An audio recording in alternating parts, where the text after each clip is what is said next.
Good morning, ladies and gentlemen. My name is Foley-Ann Tate, Public Relations and Marketing Officer based in CXC's Eastern Zone office in Barbados, and I will be your MC this morning. We begin this morning's proceedings with an anthem version of the official CARICOM song. Raise your voices high and sing of your Caribbean pride. Sing it loud and strong. Feel our hearts beat as one. Celebrating song as we rise to heights where we belong. Sound the victory drum. Oh, CARICOM, hele, hele, bravo. Oh, pour your sting, CARICOM. Leve, leve, wow. Hele, hele. Tabo, yeah, tabo, wow. Knock your drum, CARICOM. Leve, leve, wow.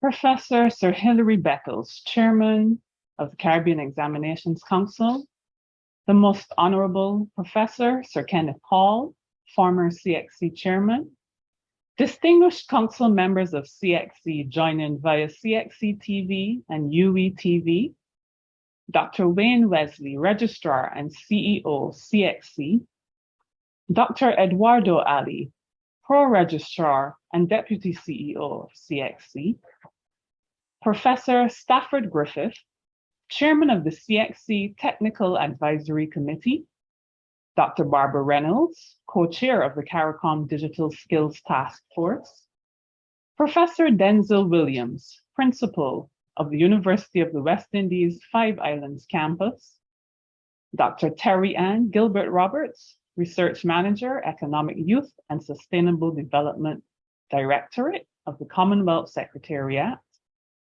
Permanent Secretaries of the Ministries of Education across the region, CXC's executive team, local registrars joining online, our moderators, Mr. Raheem Augustine Joseph, Ambassador for the Commonwealth Student Association, and Dr. Margaret Niles, Manager, Educational Research and Innovation at CXC, Dr. Tavis D. Jules, Professor of Loyola University, Dr. Patsy Lewis, Senior Fellow, Watson Institute for International and Public Affairs, and Director of the Center for Latin American and Caribbean Studies of Brown University, Mrs. Narlet Leslie Yeard of the CXC Western Zone Office, our Staff Association representative, staff of CXC, principals, teachers, parents, and students from across the region.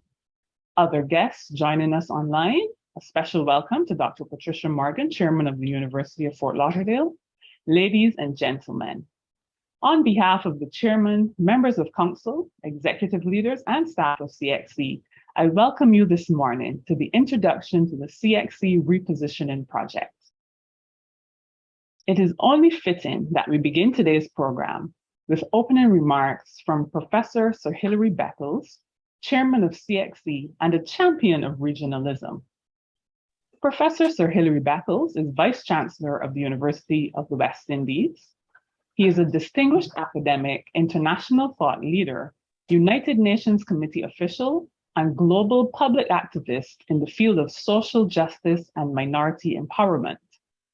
Sir Hilary is a director of Sagicor Financial Corporation, PLC, the largest financial company in the Caribbean region, Chairman of the Caribbean Examinations Council, the former Chairman of the University of the West Indies Press, Chairman of the Caribbean Community, or CARICOM, Commission on Reparation and Social Justice, President of Universities Caribbean, and editor of the UNESCO General History of Africa series, and a director of the Global Tourism Resilience and Crisis Management Center. Further, he currently serves on the Governing Council for the Association of Commonwealth Universities and the Governing Council of the United Nations University. He has also served as an advisor to the UN World Culture Report and advisor to the Secretary General of the United Nations on Sustainable Development. He is a past vice president of the International Task Force for the UNESCO Slave Route Project and a past consultant for the UNESCO Cities for Peace Global Program.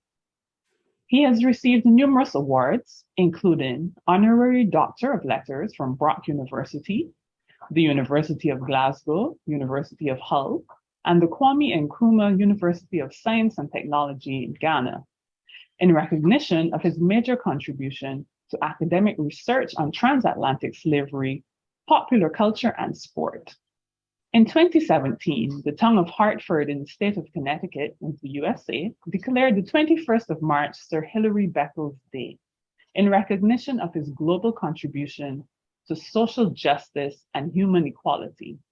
He is also the recipient of the prestigious Dr. Martin Luther King Jr. Award for Global Advocacy, Academic Scholarship, and Intellectual Leadership in support of social justice, institutional equity, and economic development for the marginalized and oppressed ethnicities and nations.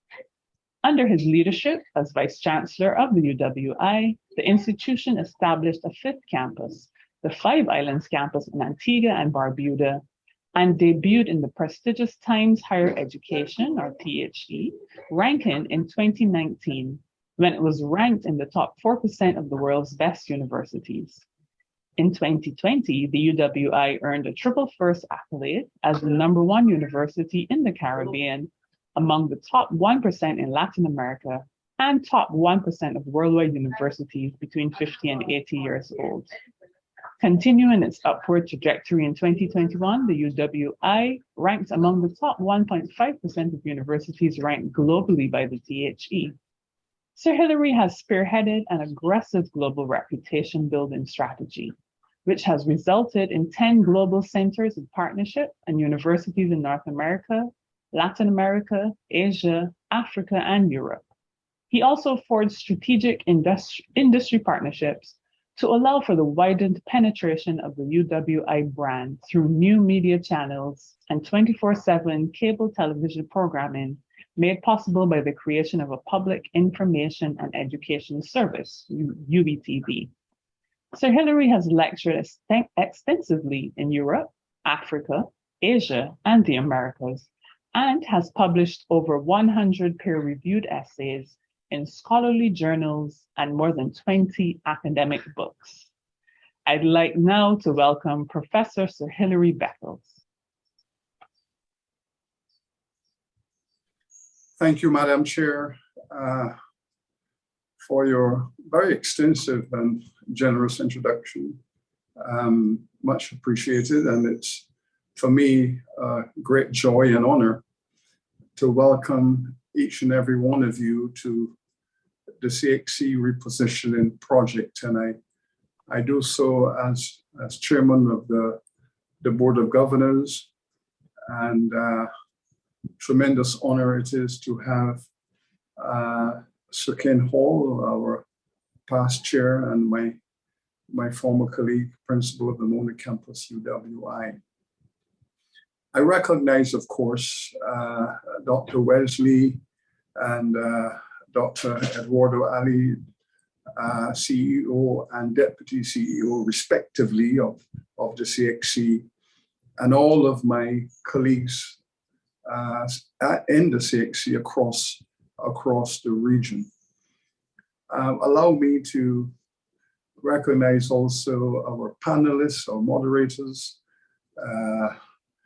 Dr. Jules, Dr. Lewis, Dr. Gilbert Roberts, Dr. Reynolds, and I'm sure you would allow me a little latitude to recognize the acting Vice Chancellor of the UWI at the moment, Professor Denzel Williams. And I have to say this because the CXC has pulled me out of my holiday to participate in this wonderful project, and also to recognize Professor Stephen Griffith, who was our inaugural principal at the Five Islands campus in Antigua and Barbuda. What a wonderful day this is, this repositioning project.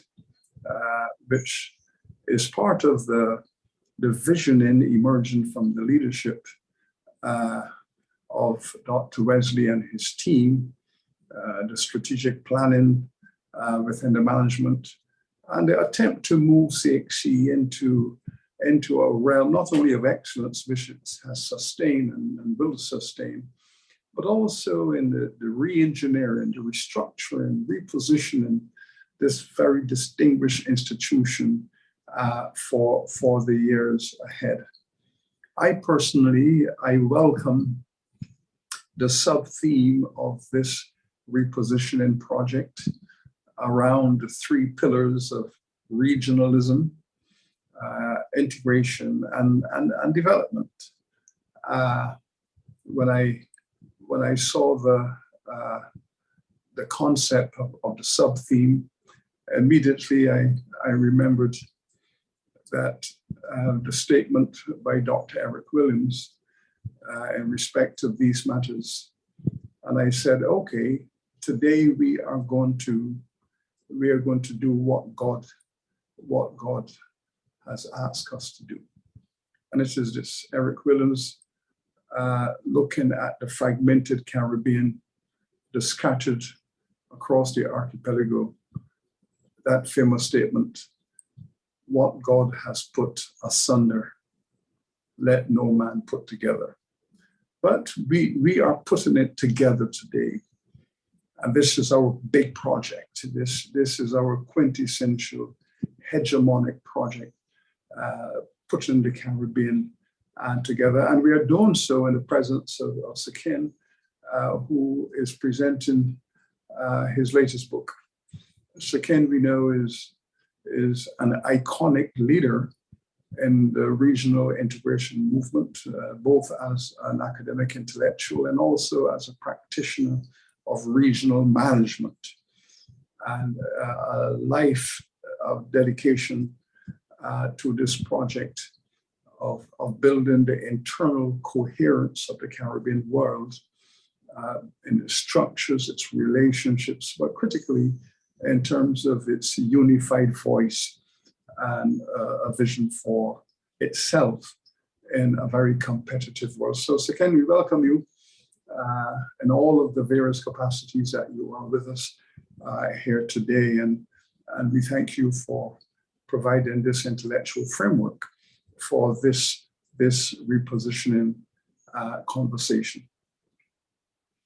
The CXC as an institution known for its excellence, but also known for having to engage from time to time in robust conversations with its stakeholders in this region. This perpetual search for relevance, sustaining excellence by demonstrating fitness, purpose, observing the Caribbean development process, a galloping horse it is indeed, and having to stay on top of that galloping and horse to make sure that we are running the risk that we have been established to run.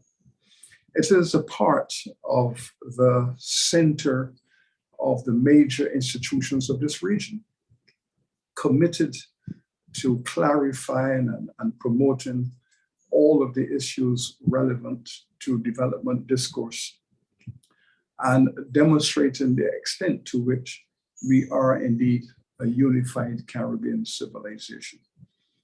It is forced by circumstances, therefore, to deal with all of the post-colonial conversations in this region.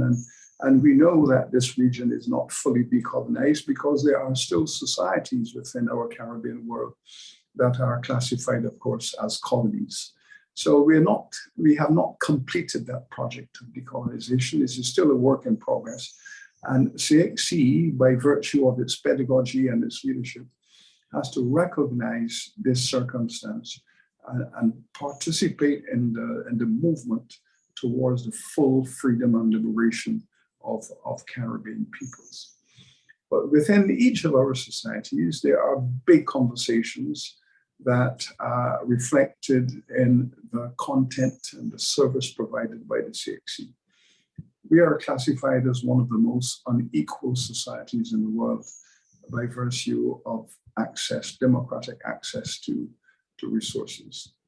CXC is committed to the equality principle within our democracy, is committed to the provision of justice for all of our citizens in terms of access to education, and taking special responsibility for the youth whose intellectual development the institution has a critical role to play in that early maturation of the youth. So it is an institution of great importance and significance, and it is only fitting, therefore, that it should be a leader in this conversation which we are having this morning around the issues of regionalism, integration, and development. I wish to express my gratitude to Dr. Wesley and his team for the brilliant leadership they are providing to this noble institution. I wish to thank them for continuing to demonstrate to the people of this region the importance of this institution. So I thank you, Dr. Wesley, you and your team, for putting it together and assembling this wonderful panel of participants. I'm looking forward very keenly to the conversation and hearing what they have to say. So I wish each and every one of you a very productive engagement. Have some fun while you are doing this. It's important that intellectualism has also to bring with it a certain measure of joy. So thank you for being a part of this, and looking forward to engaging with you and wishing you all the very best as you deliberate. Thank you very much indeed. Thank you, Professor Sir Hilary Beckles, for putting today's event into perspective for our guests. To follow our chairman, we will now be joined by Dr. Wayne Wesley, Registrar and Chief Executive Officer of CXC, to deliver welcome remarks. Dr. Wayne Wesley, a national of Jamaica, is the Registrar and Chief Executive Officer of the Caribbean Examinations Council. In his capacity, he leads CXC in its new strategic plan implementation, carefully maneuvering and facilitating strategic external linkages, transformation, and internal development.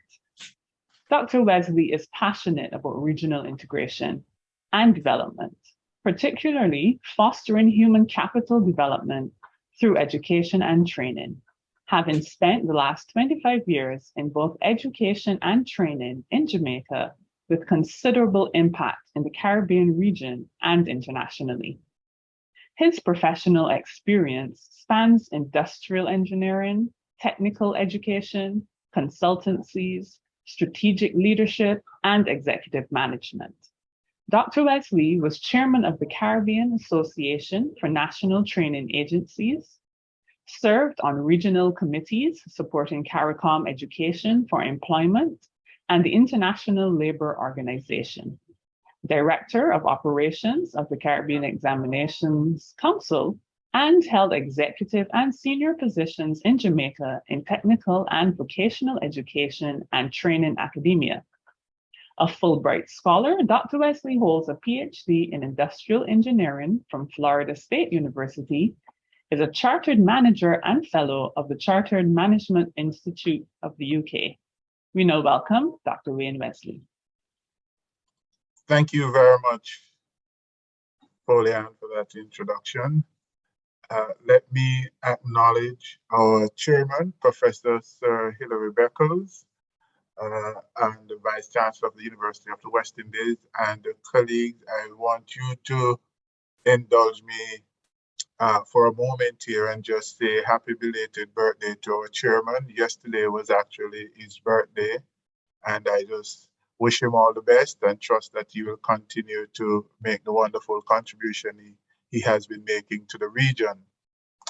I must also indicate special acknowledgement of the Most Honorable Professor Sir Kenneth Hall, our former chairman, And the reason for us having this particular event today, given his work on regionalism and others as well. I must also acknowledge our distinguished council members who are listening and participating in today's session. Our Deputy CEO, Dr. Eduardo Ali, other members of the executive team present, our panelists present here today.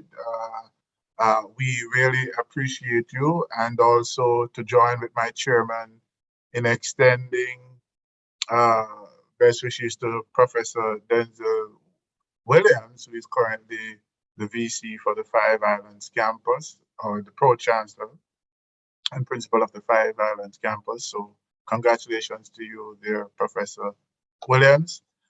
Other members of the panelists present today, and all staff members, members of the media, those from the Ministries of Education participating, good morning. Today, it is indeed a pleasure for me to participate in this activity, knowing that we have, as an examination council, seeking to have greater regional impact. In that regard, the Caribbean Examinations Council is transforming for greater regional impact. In this regard, the transformation agenda of CXC to reposition itself as a regional enterprise that demonstrates a degree of awareness and collective understanding of the scope, risk, and challenges facing the region. This regional enterprise comprises key stakeholders, which include regional ministries of education, schools, universities, teachers, students, parents, employers, and unions, and of course, the staff of the Caribbean Examinations Council. This regional enterprise is predicated on the establishment and maintenance of an inclusive decision-making framework that is geared towards critical stakeholder engagement, collaboration, and cooperation on strategic initiatives. The aim is to galvanize consensus around a regional endeavor in creating value for our Caribbean people. The repositioning project of CXC in becoming a regional enterprise is therefore conceptualized around 4 pillars as follows. Integration, where we work collaboratively with all stakeholders across the region. Flexibility, where we are able to adjust to efficiently and effectively meet the needs of our stakeholders. Responsiveness, where we develop the capacity to remain relevant and innovative in our approach in responding to the needs of the region. And finally, proactiveness, where we anticipate and actively address the challenges that we faced as a region. One of the most important factors for the formation of a strong regional enterprise is a robust and inclusive institutional framework that will ensure protection and prosperity for the region.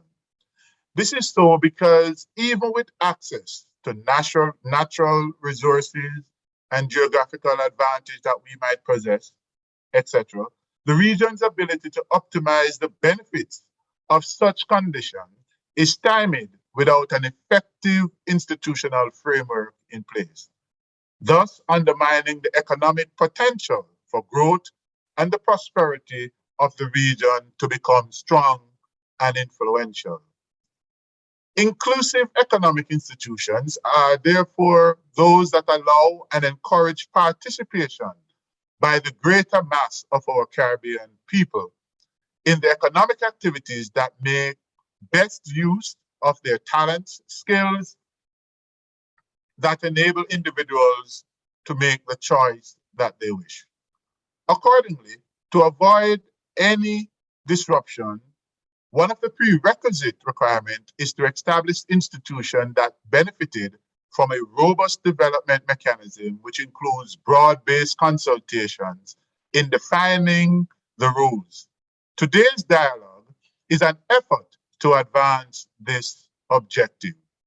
Therefore, a robust, inclusive institutional capacity to deliver on government's mandate to provide economic security and prosperity is crucial.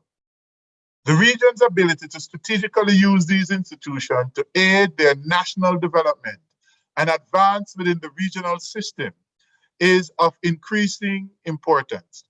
It requires us to define a set of rules that stipulate the ways in which states should cooperate and compete. The formation of a strong entity is a complex one, with complex combination of several interrelated factors that must be effectively coordinated and governed to ensure protection and prosperity for the entire region.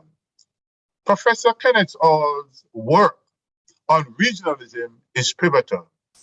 It is of high significance that the desire exists to make available the body of work done in regionalism to teachers, researchers, and students, both at the secondary and tertiary level, is important and significant.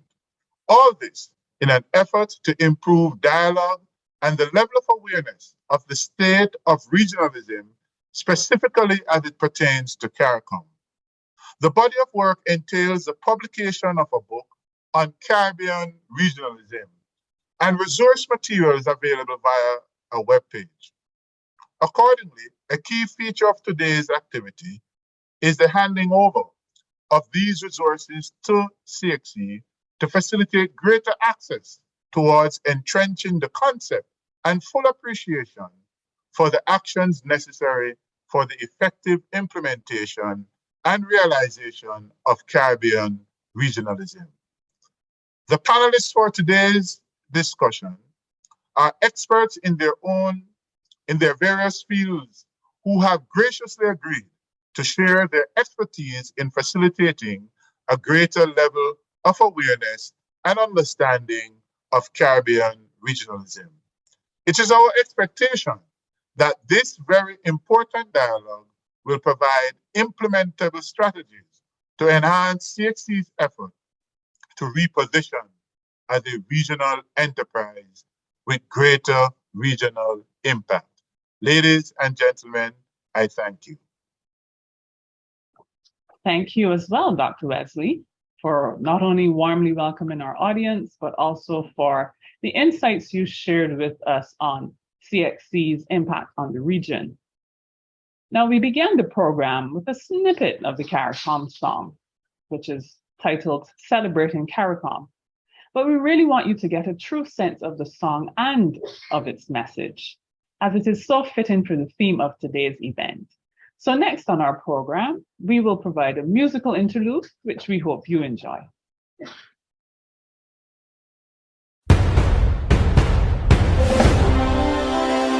From many distant lands, our forefathers came, some seeking adventure, some bound in chains.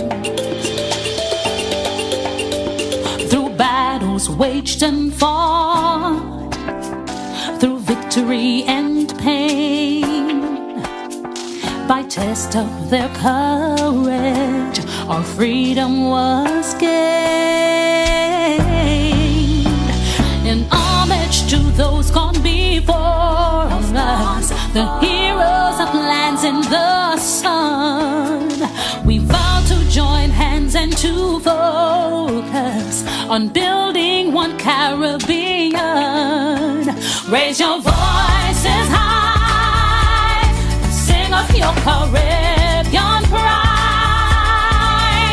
Sing it loud and strong, feel our hearts beat as one. Celebrate in song as we rise to heights where we belong. Sound the victory drum for CARICOM. Though crazy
That truly is a beautiful song, and the vibrant visuals transport you to each of the islands, don't they?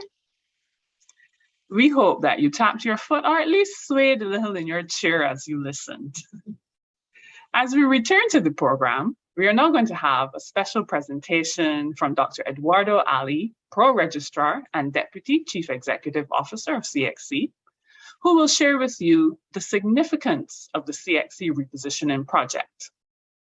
Immediately following Dr. Ali's presentation, we are honored to share with you via pre-recorded video an interview and presentation with someone near and dear to us here at CXC, Professor Sir Kenneth Hall, a former chairman of CXC. Dr. Ali, in his role at CXC, leads and strategically manages the Western Zone Office in Jamaica, CXC's research and educational development portfolio, and its conferencing program. Dr. Ali's 30-year career has positioned him in influential roles in the Caribbean, North America, and the Middle East within the field of human capital development and education, including the Government of Trinidad and Tobago, regional educational institutions, and private educational enterprises. Joining us now is Dr. Eduardo Ali. Thank you very much, Madam Chairperson, for introducing me and for giving me the opportunity to go after so many regional luminaries who have graciously presented to us their vision for the CXC repositioning project. What I would like to do now is just to focus a little bit in terms of what this project entails, in other words, why we're here. And then I would want to introduce to you the authors of this important text that we're about to launch today called Caribbean Regionalism. So having observed all protocols, please allow me to do my brief presentation. Birthed late last year, when the offer was made by His Excellency Professor Sir Kenneth Hall to provide the Caribbean regionalism text and the electronic learning resources to CXC, Sir Kenneth Hall graciously agreed to be the champion of this CXC repositioning project. So it is only fitting, because of his distinguished diplomatic, academic, and leadership career in regional integration with CARICOM, CXC, and the UWI, that he is here today to launch his text and to launch with us this CXC repositioning project. The CXC repositioning project is really conceptualized in two phases. Phase one of the project, which is being initiated today, seeks to enable CXC to lead educational transformation in the region through the engagement of scholarship on regionalism and regional integration. This particularly affords CXC with the opportunity to consider how it will go about repositioning itself as a regional enterprise. It therefore garners intellectual, international, and regional scholars and experts who can share ideas through intellectual discourse to assist CXC in its repositioning, and that will provide an opportunity for CXC employees, council members, and stakeholders with objective thought leadership for CXC's consideration of its strategy and policy. Most notably, this repositioning project helps to impact the curriculum delivery across all levels of the education system, focused on what Caribbean integration is all about, and the importance of taking the discourse as far and wide through the education system. But it equally serves CXC as we conceptualize how we reorganize and advance CXC as an organization across the region. Phase two of the project, which will be initiated in 2023, gives CXC an opportunity to identify and engage regional brand ambassadors with a youth appeal to promote the CXC brand and its current and emerging products across the region and I dare say globally. During phases 1 and 2, as an organization, CXC, as you've heard from the registrar and CEO, will continue to work on its organizational change, its brand strategy, and other related strategies to reposition the enterprise as a regional project for greater regional impact. Today's event, ladies and gentlemen, is organized into 3 parts. Part 1, as you've seen, is our opening and launch of the project with a book launch on Caribbean regionalism published by His Excellency Professor Sir Kenneth Hall and Mrs. Myrtle Chucky-San. Part 2, which is a roundtable, involves presenters and scholars on the topics of regionalism, regional integration, and development. All scholars are active researchers, have published extensively, worked in a regional space, including CARICOM or regional institutions, and are strong proponents and advocates for the topic. We will hear from CXC on the issue at hand through a presentation. This session is moderated by Mr. Ryan Joseph, Commonwealth Student Association Ambassador. A St. Lucian, he's a Bachelor of Science student in Political Science and Law at the University of the West Indies Cable Campus and a champion for regional youth engagement and development. Part 3, which is the second roundtable this afternoon, also involves presenters and scholars who will explore regional enterprise development. They all work in a regional space through CARICOM projects or within regional institutions and have done research and regional advocacy in the field for the causes for which they will speak on today. We will explore past and future issues associated with developing a regional digital enterprise, including the CXC's perspective, which our own registrar and CEO will speak to. This session will be moderated by Dr. Margaret Niles, the Manager for Educational Research and Innovation at CXC. She heads the Research Insights and Product Innovation Department in the Research and Educational Development Division in Jamaica. Dr. Niles has extensive teaching, research, and development experience in curriculum innovation and technology-mediated learning. So, ladies and gentlemen, that is in a nutshell the format of today's sessions and, of course, the launch of the CXC Repositioning project.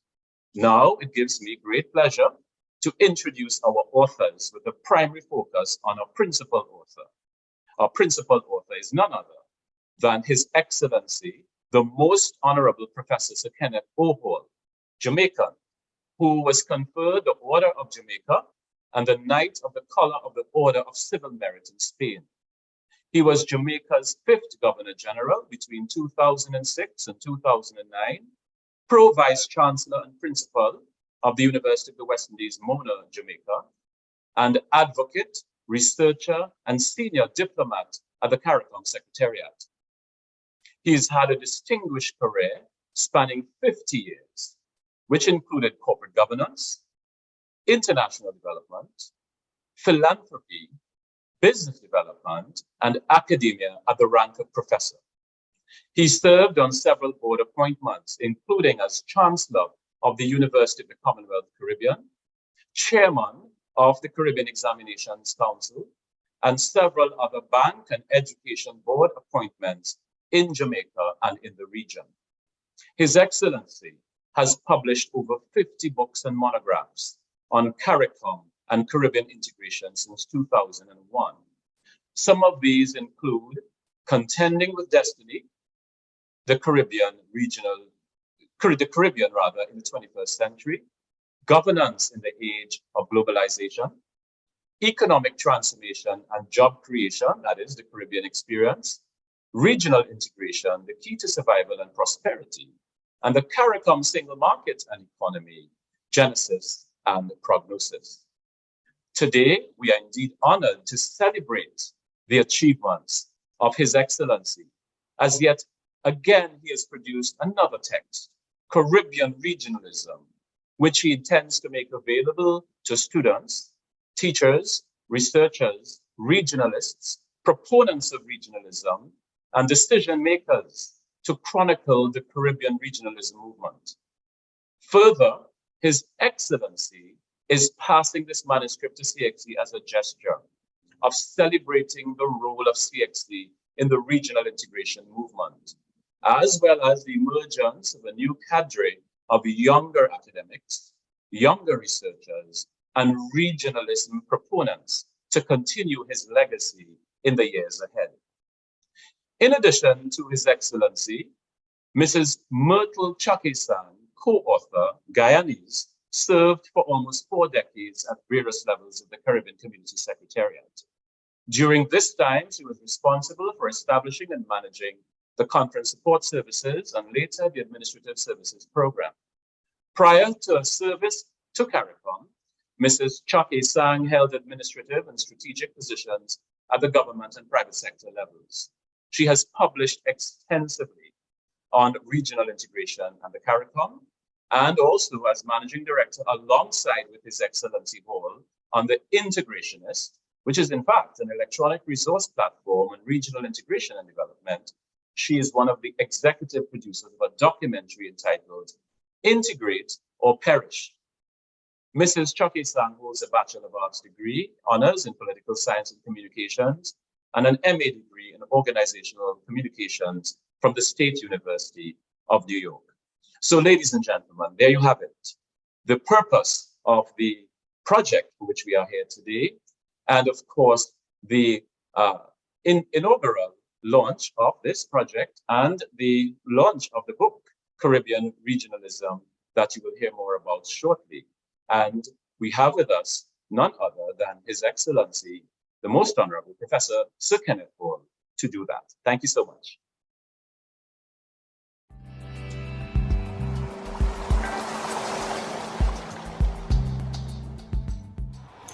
Good day, my name is Kiana Beckford. I am the Public Relations and Marketing Officer based in CXC's Western Zone office in Jamaica. Today I have with me the Most Honorable Professor Sir Kenneth Hall, former Governor General of Jamaica and past CXC Chairman. And we're going to talk a little bit today about his newly edited text, Caribbean Regionalism. Welcome, Sir Kenneth. Thank you so much. So my first question for you could you give us a little bit of your background in Caribbean regionalism? Thank you. I will start with the positions I held. I was Deputy Secretary General of CARICOM. I worked in CARICOM during the 1970s and during the 1990s. Before that, I was a student at the University of the West Indies. And even as a student in high school, regionalism was part and parcel of my education. So I'm a committed regionalist. I have spent time working on it, and I have done research on it, the editing of all of these books. Right. Can you say what motivated you to edit this text? The motivation was, as an academic, I was struck by the absence by the 1990s of texts and works that had been done on formulating the vision of Caribbean regionalism, and that few people were continuing to do research on Caribbean regionalism. And so when I came to the university in 1996, I thought I would start the process and to re-establish the university as the core of the thinking about regionalism. I did this through primarily 2 methods. One, there was an annual conference at which I invited Caribbean leaders, and we talked about Caribbean issues, out of which emerged some of the texts. The second was to edit then some of the papers, do a significant background research to find those seminal works that shape Caribbean reality, Caribbean thought, Caribbean philosophy for over 4 decades. And could you give us just a brief overview of this book, this work that you have edited, Caribbean Regionalism? Yes. The book is a reference book. And so it's divided in two parts. The first part is to bring current persons up to date with what exists in the Caribbean, the institutions that exist, and what work they have been doing. UWI, CXC, Cricket, CDB, and so on. And the point about the first section is that we should know what exists now and what they're doing, what are their aspirations. The second part is a collection of the tables of content and the introduction to the 40 volumes which I've edited over these years. And they contain information on every aspect of regional integration. But perhaps even more important, they contain the information about the leaders, about the academics, and so you can find in this references and works that were done by, as I said, the politicians like Burnham, Williams, Barrow, Manley, P.J. Patterson, Owen Arthur, and so on. And technicians, technocrats, like William Demas, Alistair McIntyre, and scholars, the whole range of scholars, Lloyd Best, Norman Gervin, Clive Thomas, Rex Nettleford, and we could go on. But they are all there. And what that is saying is that the Caribbean and Caribbean scholars and politicians have articulated a vision for Caribbean integration. And it is all, and that's what I wanted to capture. What is that vision? How is it being implemented? Where are we today?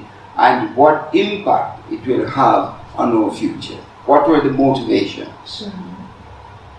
And who would you say that this text is targeting, and how will it be important for them? It's targeted at a wide range of constituencies, starting with the diplomats and heads of government. One of the concerns I had, and which motivated me to do the book, which is I saw a comment once that our Caribbean technocrats negotiating with the European Union had no idea of what had happened in the previous negotiations. They had no text compared to the European, who came prepared with text, with works, with research. Those had no idea that there was a body of work that had been done. And this was a comment by an outsider who was lamenting that. So I wanted to have a series of texts, and this one is simply a collection that could inform those who are negotiating on our behalf, those who are leaders, that informing them that yes, there were people who spent years thinking about this regional integration and establish modes of operation, establish visions of how it should be done. Then I would include as well the researchers who would need to take the argument further, and where we are now, and the researchers. Most important would be those who are in classrooms, teachers, lecturers, students who need to know about the work that Caribbean scholars have done about this region. And as you're one such scholar, of course, we would like to thank you so much for the hard work that you have put in towards Caribbean regionalism. We want to thank you for your work at the Caribbean Examinations Council and your continued support of the Council And the council, of course, is an example of what we can achieve as a region. So thank you for sitting with us here today and just giving us an overview of your book, and we'd like to congratulate you and wish you the best. Thank you very much. It was my pleasure to be here, and I hope that the book will have some significance and the contribution to the work CXC is doing. Thank you. Dr. Ali, I'm pleased to present this volume to you about Caribbean integration, and particularly because it's CXC as one of the most successful integration institutions created by the Caribbean people. It touches every high school in the Caribbean Commonwealth countries, and I'm sure that many of them would like to know what Caribbean scholars have created and their visions, and it's all contained in this book. So it's a great pleasure to present it to CXC and to you personally. Thank you very much, Professor Sir Honorable Kenneth Hall. CXC certainly appreciates this highly regarded manuscript, which we believe will be important for not just the children of our region to begin to understand the Caribbean regional integration movement, but also for scholars and teachers and those in the region who contribute to knowledge development. And we really think that presenting us this document at this time will certainly take us forward as a region. Thank you so much on behalf of the Caribbean Examinations Council for what you provided. Thank you. My pleasure.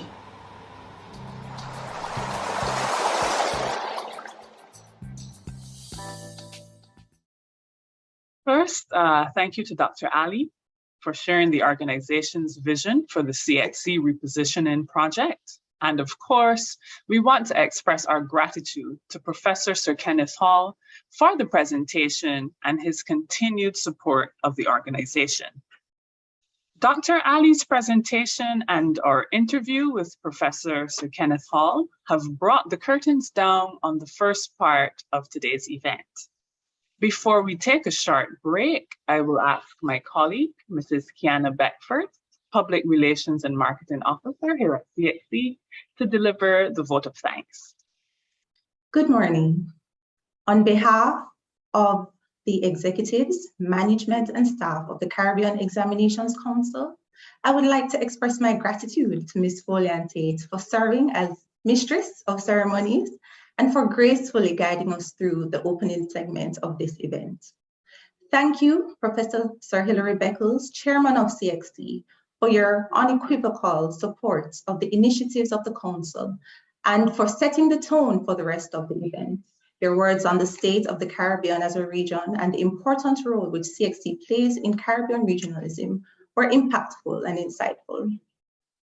Dr. Wayne Wesley, Registrar and CEO, we thank you for your welcome remarks, which also put into context today's proceedings. We thank you for continuing to lead the Council with vision, ensuring the relevancy and viability of this great institution. Dr. Ali, Pro-Registrar and Deputy CEO, thank you for conceptualizing this project and for your introduction of the Most Honorable Professor Sir Kenneth Hall and Mrs. Myrtle Choke-Sang. Thank you for giving us a background as to how the text Caribbean Regionalism, edited by Professor Sir Kenneth Hall and Mrs. Myrtle Choke-Sang, will assist with curriculum delivery across the region, as well as your detailed overview of the CXC Repositioning project and today's proceedings.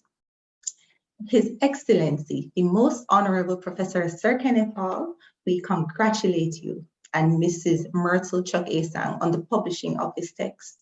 We not only thank you for your decades of devoted work to regionalism, but also your continued support of the Council and to bettering the human capital of the region. As we move into the next segment of today's program, we hope that all our participants will enjoy the fruitful discussions. Thank you. Thank you, Mrs. Beckford.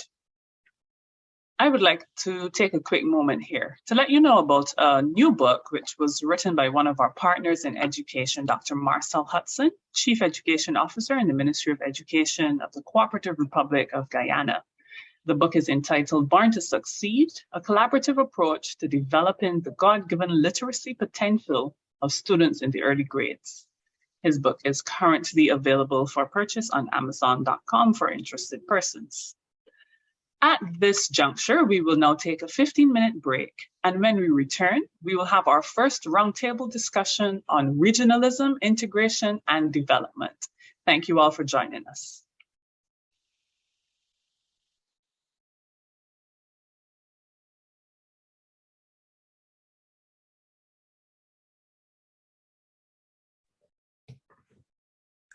Ours is therefore the region in today's world where integration is most sorely needed as the indispensable foundation on which the rest, national and regional endeavors in pursuit of equitable and sustainable development.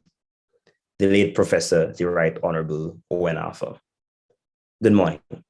My name is Ryan Augustine Joseph, and I will be your moderator this morning for this roundtable, which explores the principles and experiences of regionalism and regional integration in the Caribbean.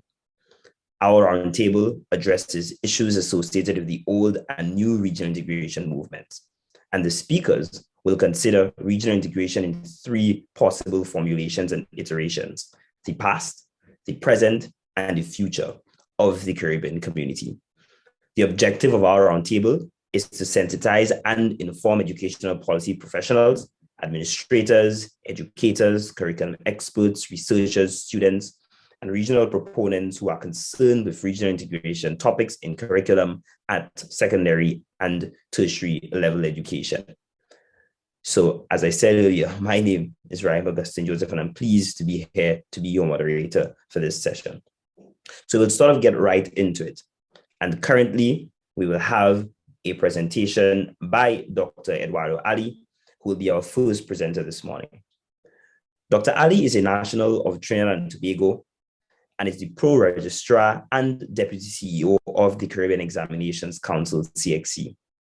He leads and strategically manages the Western Zone Office in Jamaica, CXC's research and educational development portfolio, and its conferencing program.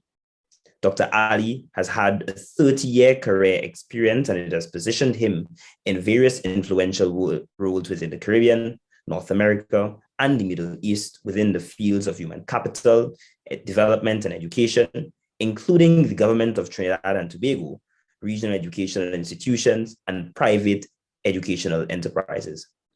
At the CARICOM Secretariat, Dr. Ali was responsible for education, training, and labor policy, strategy, and development. He has worked strategically and extensively in CARICOM, the United Nations, and the Commonwealth development projects for over 2 decades.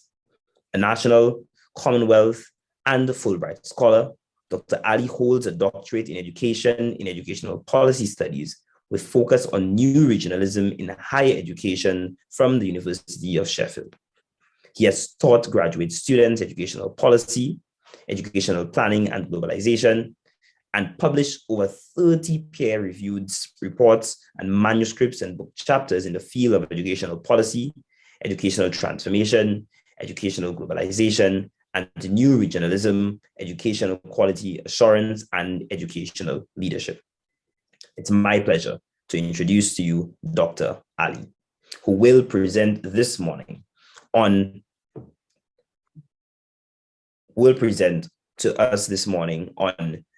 the principles governing new regionalism and enterprise development in the CARICOM.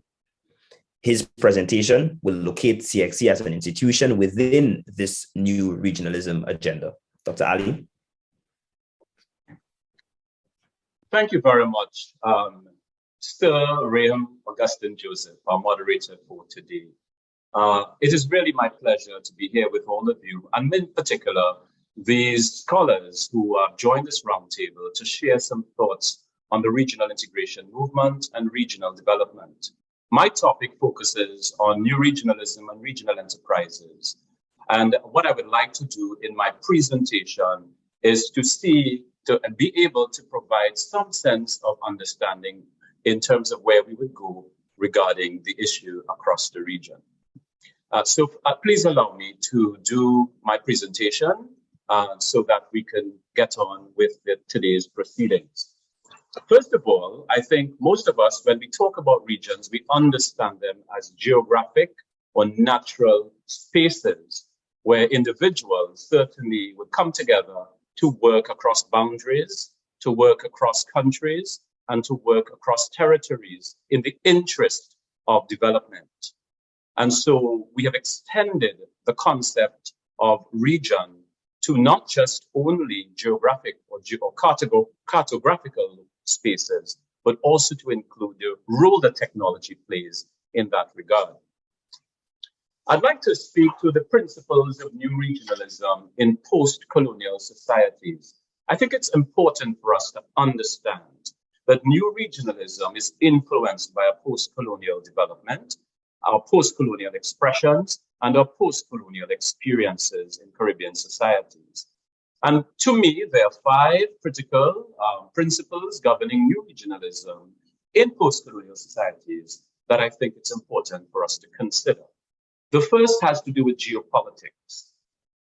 3 authors with whom I've had the opportunity to work, Hoopveld, Risby, and Lingard, have referred to new regionalism as a logic that positions countries within a new geopolitical space.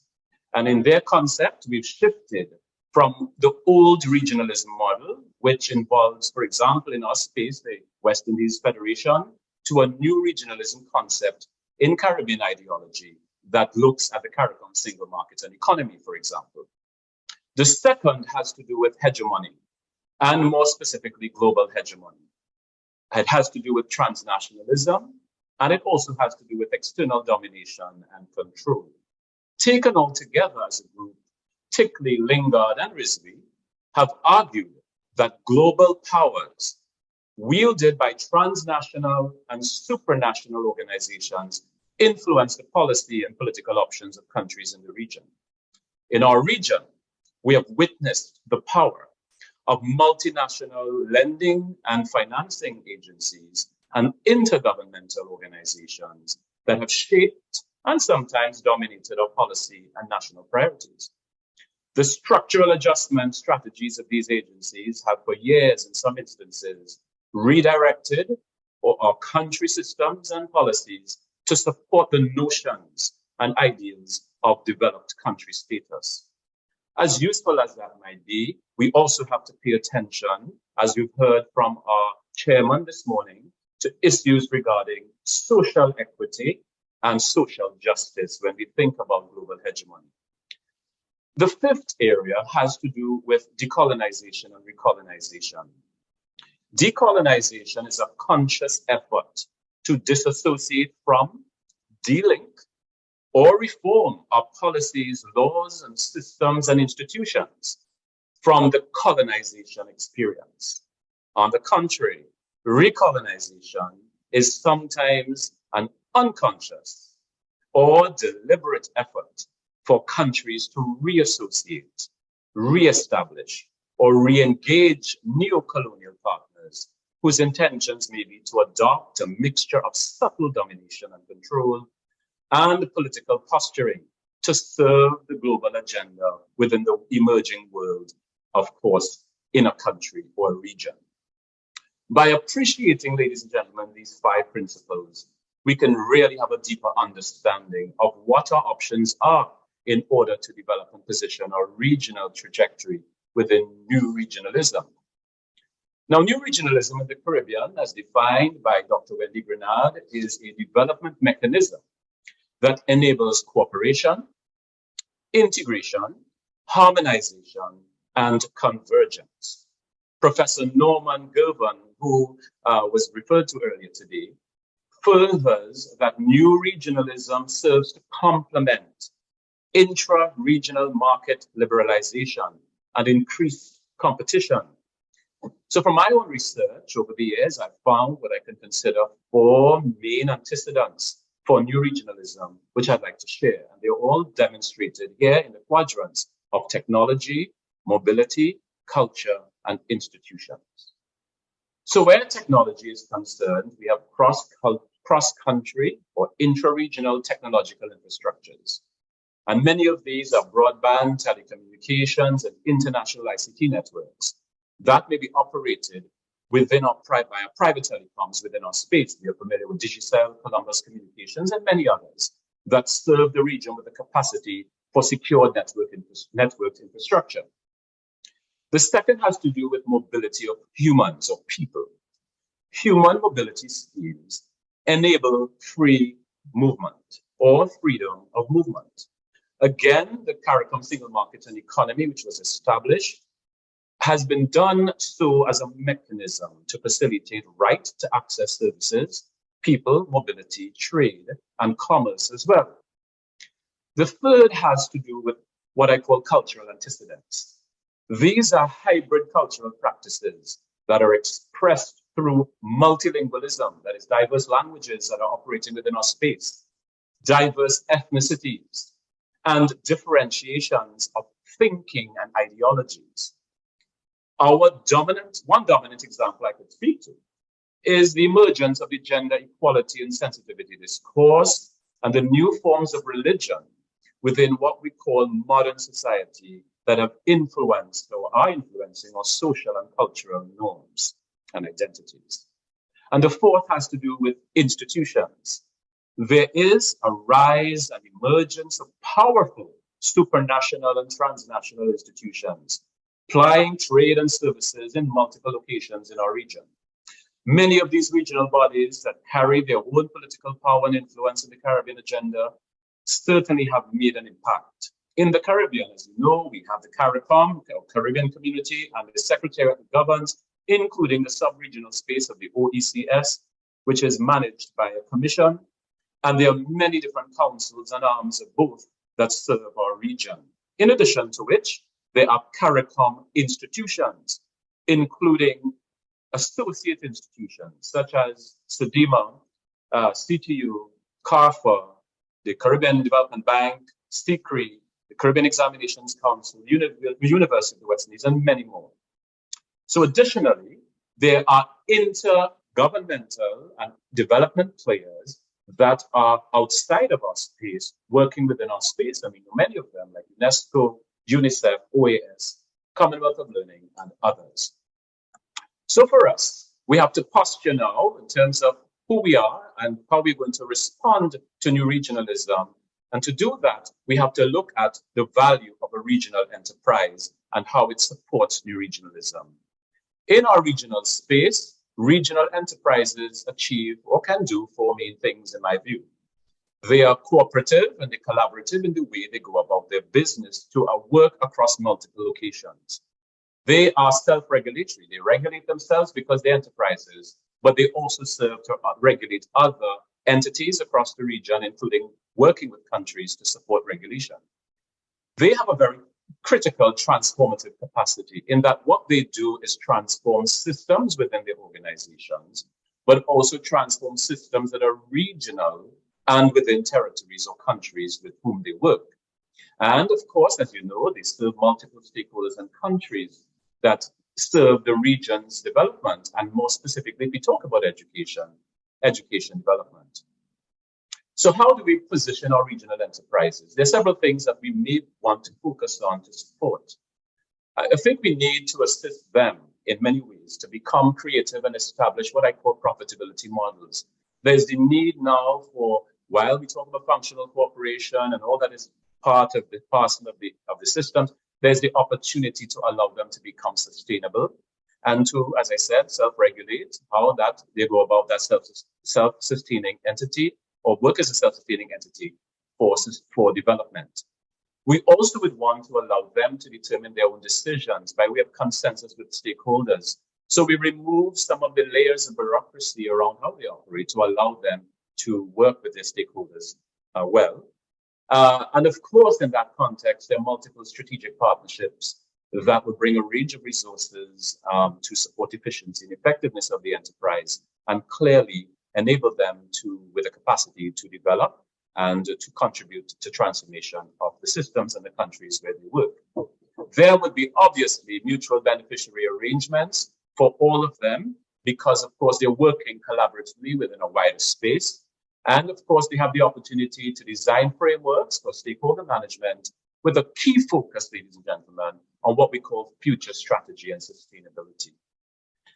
So regional enterprise development, of course, requires educational institutions to focus on the CSME. And therefore, we see them as being able to invest in whatever they do in education for economic and social returns, because that's the very purpose for which education, one of the main reasons why education and educational institutions exist.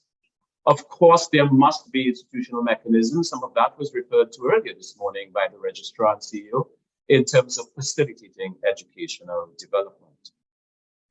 And what I'd like to do now is focus a little bit in terms of how we, in terms of looking at regionalism in education and new regionalism in education, could first posture our response.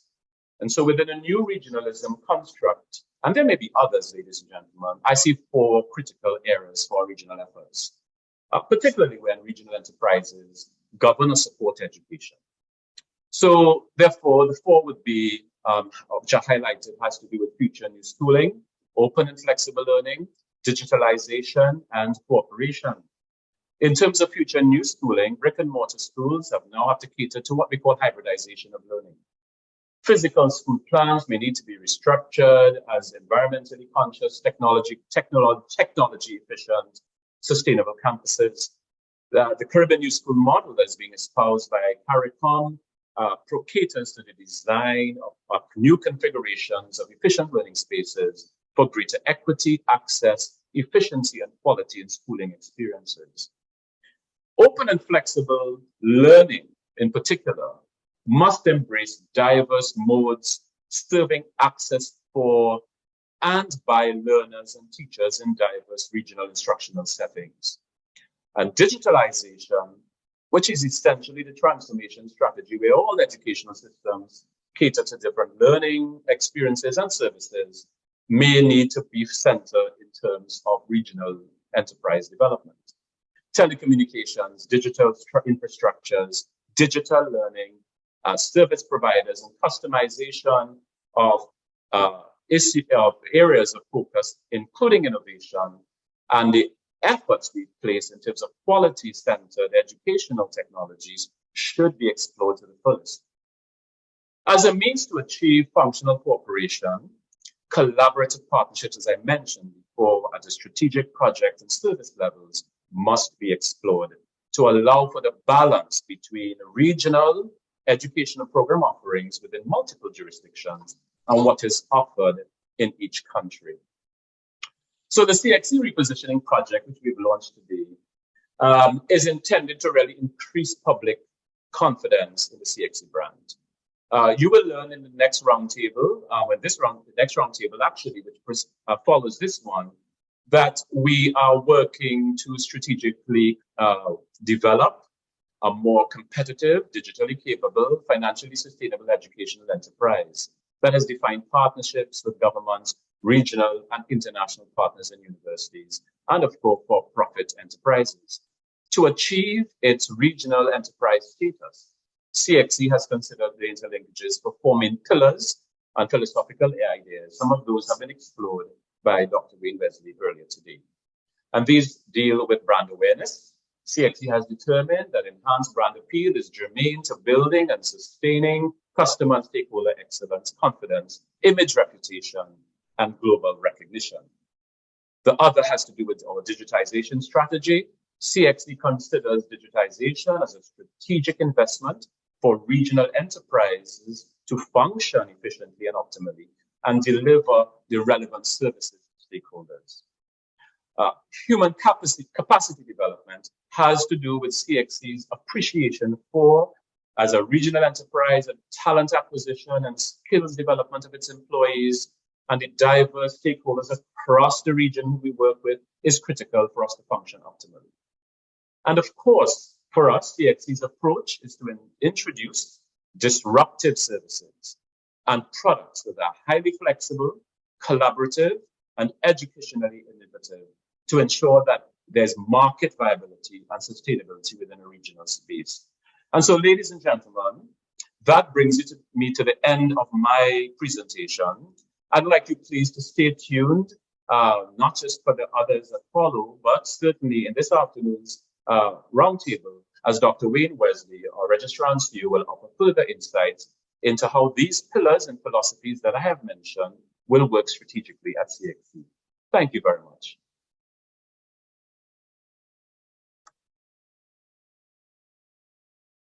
Over to you, sir.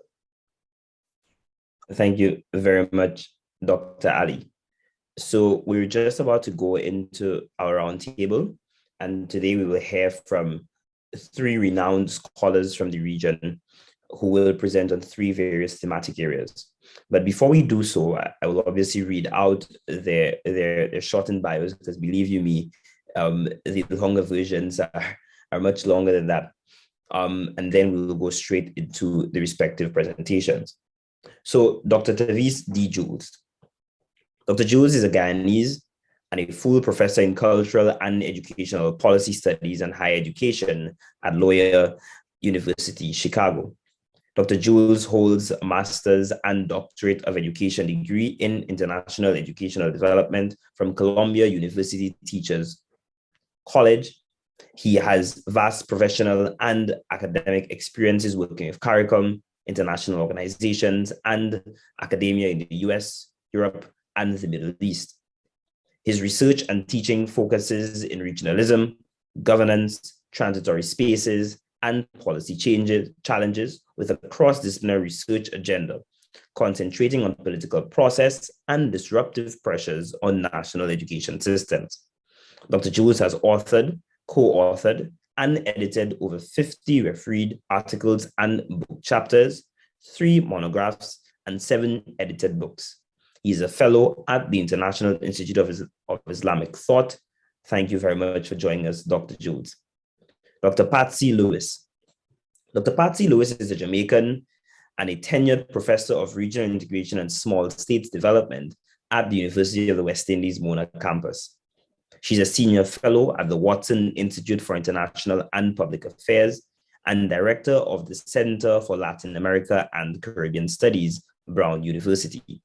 She holds a PhD in history from Trinity College, Cambridge University in the UK, and Professor Lewis has a distinguished international reputation for producing high-quality work in research and teaching, primarily through her interdisciplinary focus on development challenges in small states within the Caribbean. She also facilitates ongoing research on regional integration processes in the OECS and the Caribbean Community, CARICOM. Professor Lewis has published over 50 journal articles, book chapters, and several publications on CARICOM addressing Caribbean integration, social policy, challenges, and surviving small size and capacity in states. Dr. Terry-Ann Gilbert Roberts. Dr. Terry-Ann Gilbert Roberts is a Jamaican and the research manager of economic, youth, and sustainable development at the Commonwealth Secretariat in the United Kingdom. She's an activist researcher in the politics of development, particularly at the intersection of governance, regionalism, and youth development. Dr. Gilbert Roberts holds a PhD in politics from the University of Sheffield and is an experienced policy researcher and program manager with expertise in governance and the politics of global development. Dr. Gilbert Roberts has also served in political advisory roles within the Government of Canada and Jamaica, CARICOM Secretariat, the Caribbean Regional Youth Council, CRIC, and the United Nations.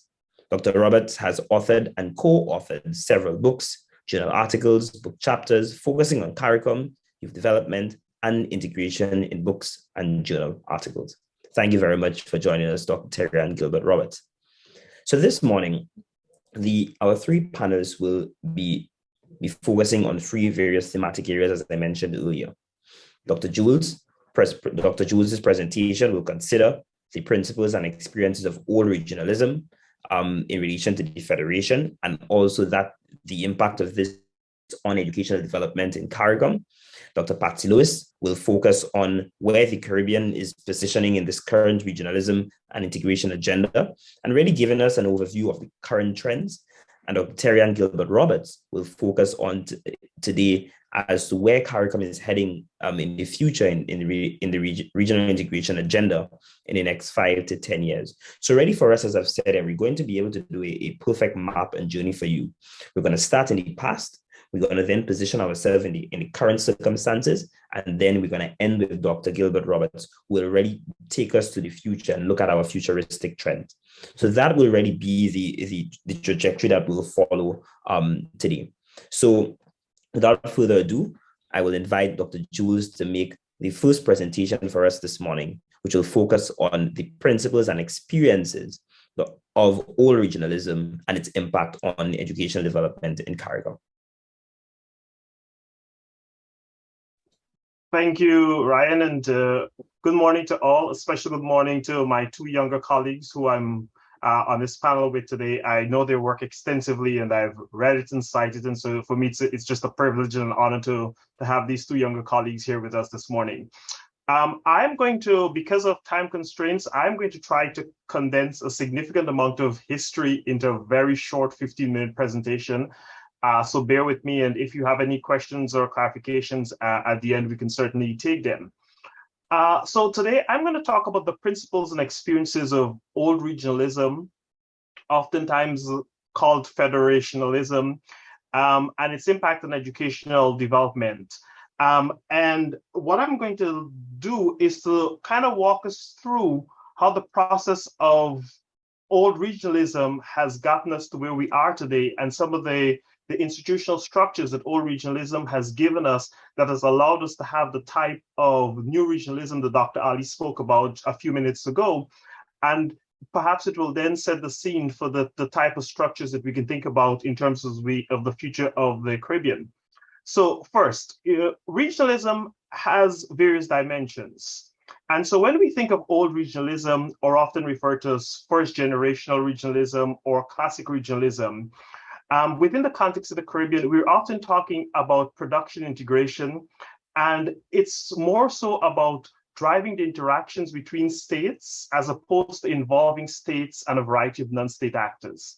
What that means is that it's steeped in issues of peace and security, particularly heavily based on the European model of regionalism, and it's about deepening cooperation and merging national economies in selective ways through things such as tariffs and liberalization. So old regionalism is all about cooperation and this idea of merging national economies. And it's a way of ultimately going from economic cooperation to political cooperation. So when we think about it, it's more so about states trying to fend off the so-called larger monsters of the world and trying to protect themselves. And they do this through cooperation, be it inter-cooperation or external cooperation. And so when we think of the process of old regionalism within CARICOM, we sort of need to think of it as going through three different phases. The first phase, in the sense of the West Indian Federation from 1958 to 62, the 1965 Dickinson Bay Agreement, then the 1968 CARIFTA, Caribbean Free Trade Area, and then after this, we ultimately we get to the new Treaty of Chaguaramas. And I would argue that we can place the Treaty of Chaguaramas partly in old regionalism and partly new regionalism. So I don't touch on it because depending on who you're reading, some puts it in new regionalism because they say it's a movement away from the sort of intra-cooperation that we had.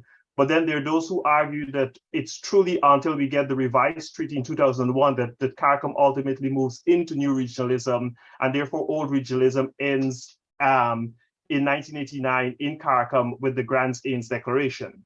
But in order for us to even talk about the old regionalism and sort of where it's coming from, we need to remember that old regionalism within CARICOM, beginning with the Federation, is mired within colonialism.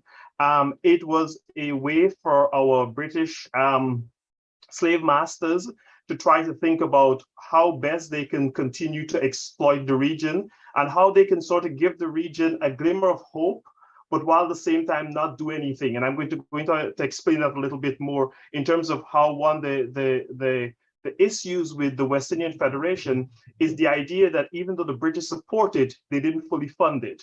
And so when you think about old regionalism, it's the idea that our forefathers wanted to find a way to be able to think about how could the small island states and microstates of the Caribbean, how could they come together and develop the necessary mechanisms that could ultimately lead towards the march towards independence. And as leading towards that march towards independence, very early on, they recognized that they needed to come together, whether it was politically, economically, or socially, in order for them not only to fend off the monster of colonialism, but also for them to be able to survive at that point in time. And so old regionalism, as established within the West Indian Federation, was basically all about survival. And so while the Federation was a product of old regionalism to fend off colonialism, it also created a union for member states to be able to sort of plot their way through and towards independence. And so while the Caribbean envisioned the Federation would be an allowance granted by the UK to engender development. So prior to the establishment of the Federation, the view from England was that the Caribbean nationals were lazy, that they lacked economic development, they lacked the experience needed to develop themselves, and the region's economic development was their own fault. So the lack of economic development in the region was the fault of Caribbean nationals. And what the British never really accepted, or what they never acknowledged, I should say, is that the decrepit state of Caribbean economies during this time was a product of extractive colonialism. And so they kept blaming our ancestors for the lack of development across the region, rather than saying that they had extracted so much from the region that that's why the region couldn't develop. And so when the Federation was formed, it became an embodiment of what was seen as hope and pride, and sort of this idea of leading the Caribbean forward, and more importantly, of getting towards this idea of independence. And so, as Professor Beckles in his latest book argues, is that this venture was short-lived as a federation. And the federation was short-lived because the convergence points of opposing forces, a form of governance on which the oppressor and the oppressed could not find consensus. The two had different views of the end game and the roadmap. And this is sort of true because from a federation's perspective, the whole point of the federation was to provide independence. But for the British, the federation was just another way of saying, let them go do whatever they want to do. And so when we think of the demise of the federation, there are often two stories as to why the federation demised. The first story is that there was tension between the two big countries, Jamaica and Trinidad and Tobago, and sort of because of arrogance, they couldn't get along. And so by the time Jamaica had the referendum and chose to leave the federation, then the federation collapsed because it sort of needed Jamaica. And then there's the other story that Professor Beckles presents in his latest book, which he argues that the reason for the demise of the federation had to do with a deliberate diplomatic strategy, which was not to properly fund the federation. You know, in his words, he argues that federation, yes, finance, no. And the concept was deployed to cripple the West Indian Federation in the sense that you can have an entity that was willing to work towards deeper economic integration, towards independence, but if we don't fund that entity properly, then the entity can never succeed. And so ultimately, that is what would lead to the failure of the federation. But, and I'll touch on this a little later, with the federation, even though it was short-lived, it would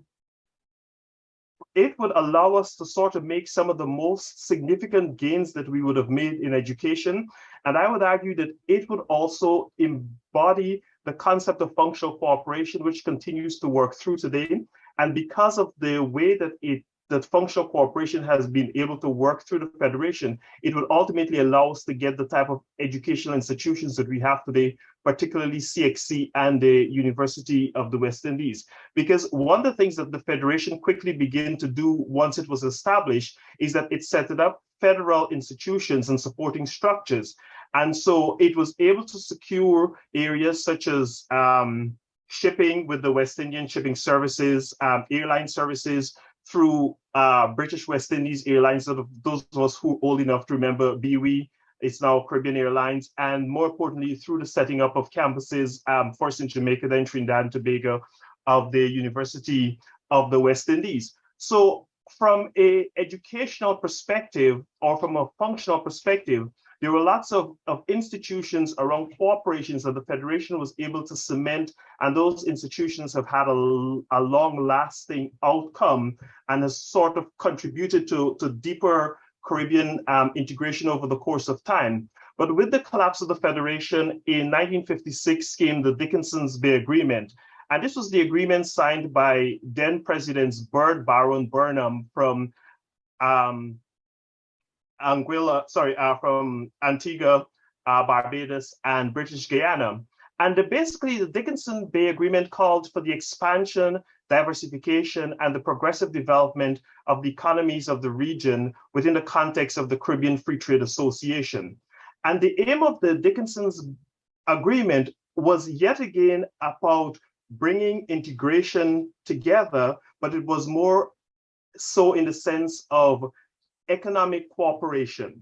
And so it was all about promoting and expanding and diversifying trade, securing trade between members' territories, encouraging progressive development of the economies, and fostering harmonious development of Caribbean trade and liberalization, removing trade barriers. So much of the time, again, old regionalism was about this idea of removing trade barriers, getting rid of tariffs and import duties and so forth, just so that these economies can sort of work with each other. And then after the Dickinson Bay Agreement, we certainly had the 1965 Caribbean Free Trade Agreement, which at the same time focused yet again on things such as increasing trade, diversifying trade, liberalizing trade, encouraging fair competition, etc. The point of all these agreements that will eventually lead up to the Treaty of Chaguaramas is that when we think of old regionalism within the Caribbean, there are a couple of things that we need to think about. One, it was all about economic cooperation. Two, investment in trade, whether that was increasing trade, diversifying trade, liberalizing trade, or encouraging trade.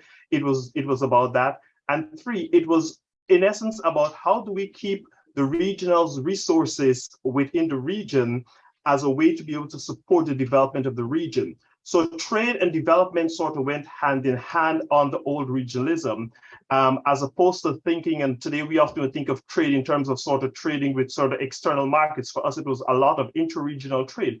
And one of the issues with interregional trade at that time is that there was lots of tariffs associated with it. And so therefore you need to sort of break those tariffs down and allow for the free movement of goods and services.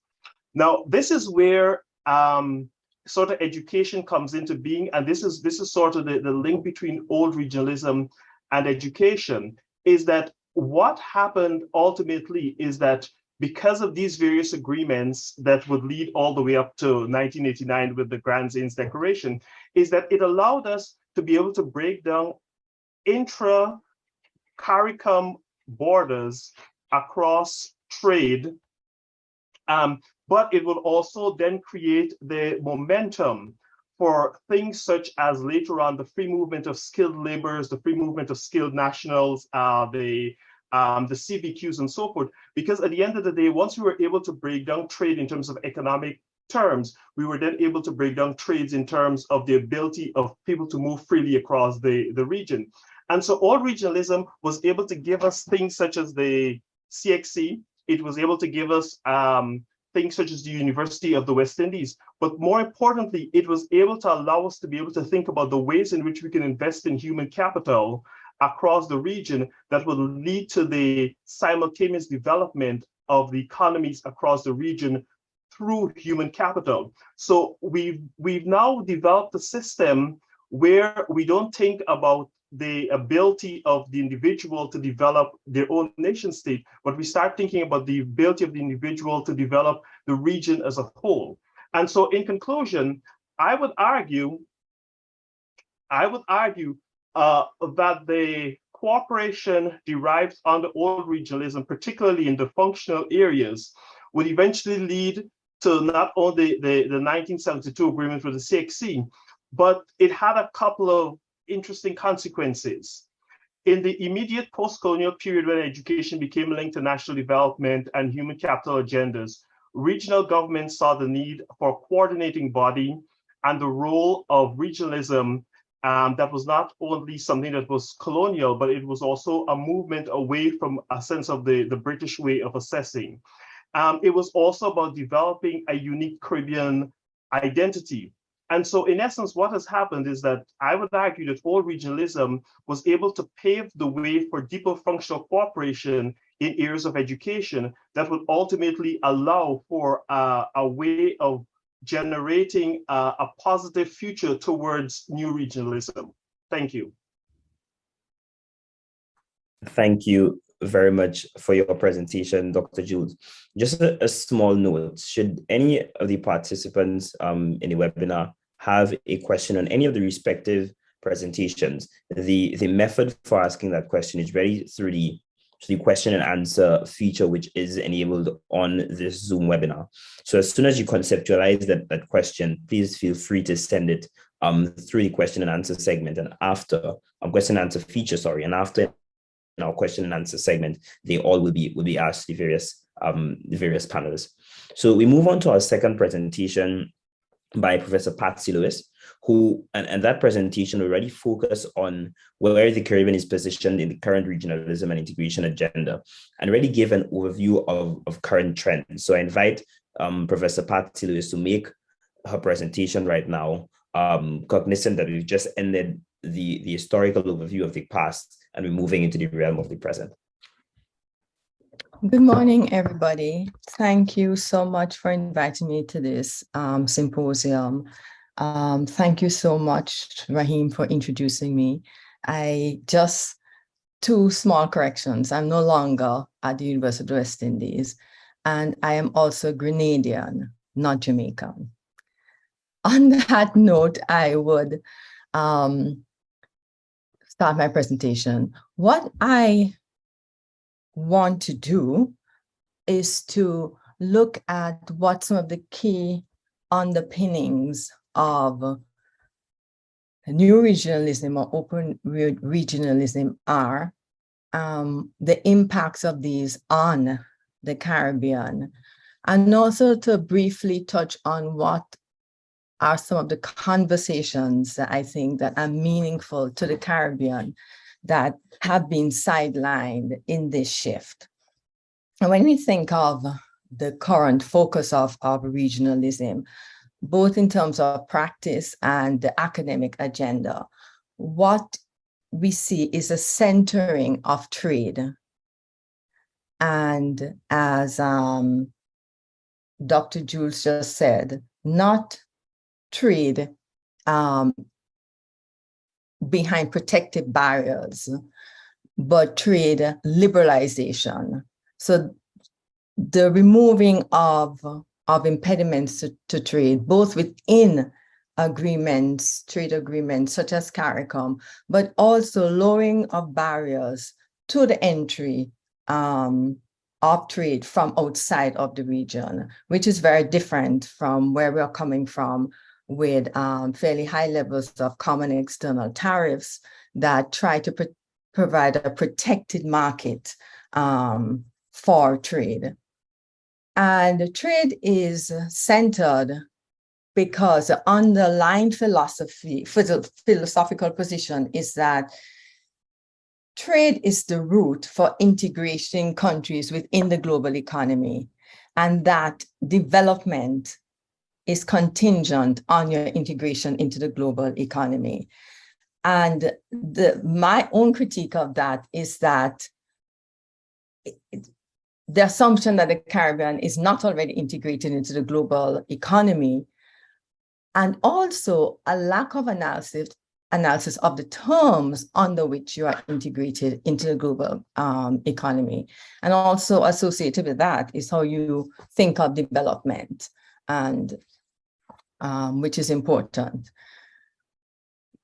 Regional schemes under new regionalism were also seen as having a political element in locking in capitalist neoliberal reforms, but also a particular form and model of democracy, especially as the Soviet Union disintegrated and former allied states became members of the European Union. New regionalism, or that approach to regionalism, also focused on broadening the arena for, even as it focused on trade, it also broadened the scope of integration and liberalization to include trade and services, but also beyond the border issues such as public procurement and investment and other aspects such as security. Now, CARICOM responded to these trends briefly by expanding its membership to include Suriname and Haiti, but also, as was discussed before, deepening its integration process with the launch of the CSME. And I have to mention that central to this thinking and reorganizing of the world around trade and trade liberalization is the coming to being of the World Trade Organization, which, guided and set the framework for these movements. Now, with the deepening of the CSME, as was mentioned by the two previous speakers, was meant to create competitive firms. And of course, it was based on removing barriers within the Caribbean economic space so that companies and individuals could move more freely. The idea being that to be competitive, as CARICOM's barriers were broken down vis-a-vis the rest of the world, that this was provided the best opportunity for firms that could compete in the region to become competitive. And if they, as a launching pad for being more competitive externally. And of course, the effect of this shift is that the fallout would likely affect smaller firms as well as smaller countries and firms in smaller countries disproportionately. In terms of CARICOM, and it also serves to sideline some, because, for example, in the movement is so restrictive, it privileges people that as categories that are seen as likely to encourage regional competitiveness as opposed to cementing a human right to travel within the region. Outside of CARICOM, you see the shift from non-reciprocal trade and access with the agreements with our major partners, primarily the European Union, to reciprocal trade. And we see this in the European Partnership Agreement and in the newly negotiated post-Cotonou agreements. Of course, there are some elements of asymmetry in the relationship in terms of market access, but generally, these are seen as time-based. Central to this shift is the assumption that we're all playing on a level playing field, that the rules basically have us all at ground zero because they apply equally regardless of whether you're powerful, not powerful, small, large. So the fiction is that we are operating on a level playing field. And because this is fictional, as is represented in different geographical size, resource differences between Caribbean countries, for example, and the European Union, we see that the possibility and the likelihood of strengthening these or exacerbating these asymmetrical relationships rather than reducing them. As these movements to all of these new trading agreements and impose new obligations, also even transforming the normal CSME process, but added to that, reforming the CSME to meet its obligations under the Economic Partnership Agreement, for example, has meant an increased burden of to implement changes, transforming regulatory regimes, bringing new legislation, institutions, etc., which imposes a deeper financial burden on countries and the regional system, which also makes us more vulnerable to reliance on handouts. What is sidelined in this shift? The question of power is central to these relationships, yet power is sidelined or obfuscated by the use of the term partnership. So we talk about in the context of our relationship with the European Union, we talk about the partnership, the Economic Partnership Agreement.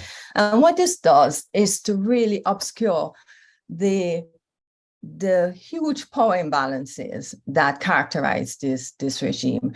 Going back a little to the fiction of the level playing field.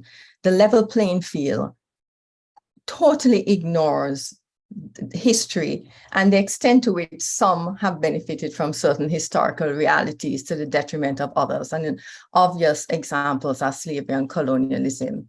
But the imposition of new institutions like competition frameworks, government procurement frameworks, etc., are being imposed on countries like CARICOM when they have had much longer historical periods of developing in developed countries based on their own, organically coming out of their own experiences. Again, the fiction of that we're coming from the same place, we stand from the same place, is also seen in the fact that a lot of the rules of the game have changed so much that we have less flexibility. For example, IP protection. When you think about the lax IP regulations that allow developed countries to shoot ahead in technological development. Because time is going, I want to. Oh, I just wanted to.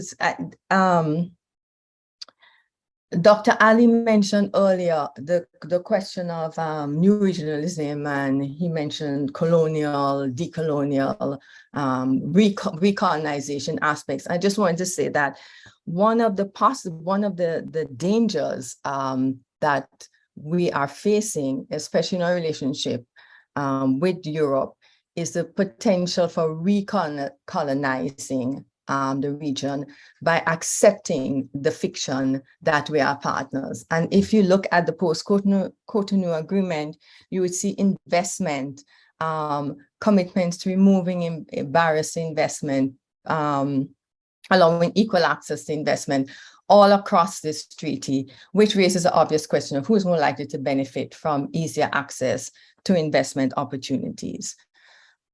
What are the aspects of regional integration in Caribbean that I think that are sidelined with this focusing of trade, but I think that we should think about as being brought more centrally to the fore of what we do? And I want to talk about democracy and inclusion, and I don't mean democracy as locking in reforms or as first past the post, representative democracy. I'm talking about genuine democracy which is possible in small countries that allow the citizenry to be more at the center of decision making.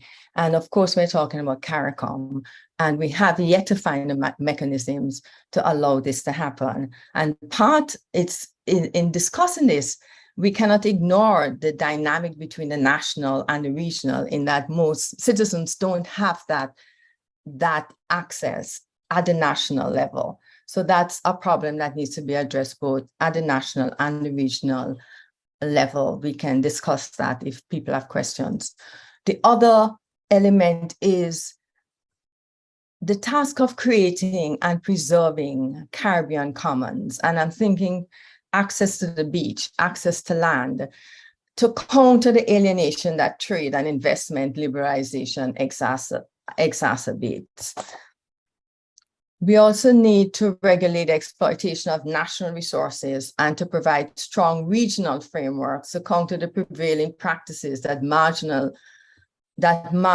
countries and their people from resources. And we see this in mining, oil exploration, and the potential of the seabed mining. All of these, and of course tourism, all of these hold out possibilities for development, for at least gaining access to resources, but also hold the potential for further sidelining Caribbean interests and Caribbean people. There's also the regional responsibility to expand access to social security, access to vulnerable groups. And we see this importantly in the aftermath of the COVID-19 pandemic and the likelihood that with climate change, we'll have many more such pandemics. And of course, the focus on trade also shifts us away from thinking about how we can explore genuinely regional production processes to the extent that these still exist. To conclude, I want to return to the question of how the Caribbean is positioned within these trends. And I think the follow-up question that we should ask is how the Caribbean can reconceptualize a regional arrangement that decenters trade, centers production, reduces marginalization, and empowers its people.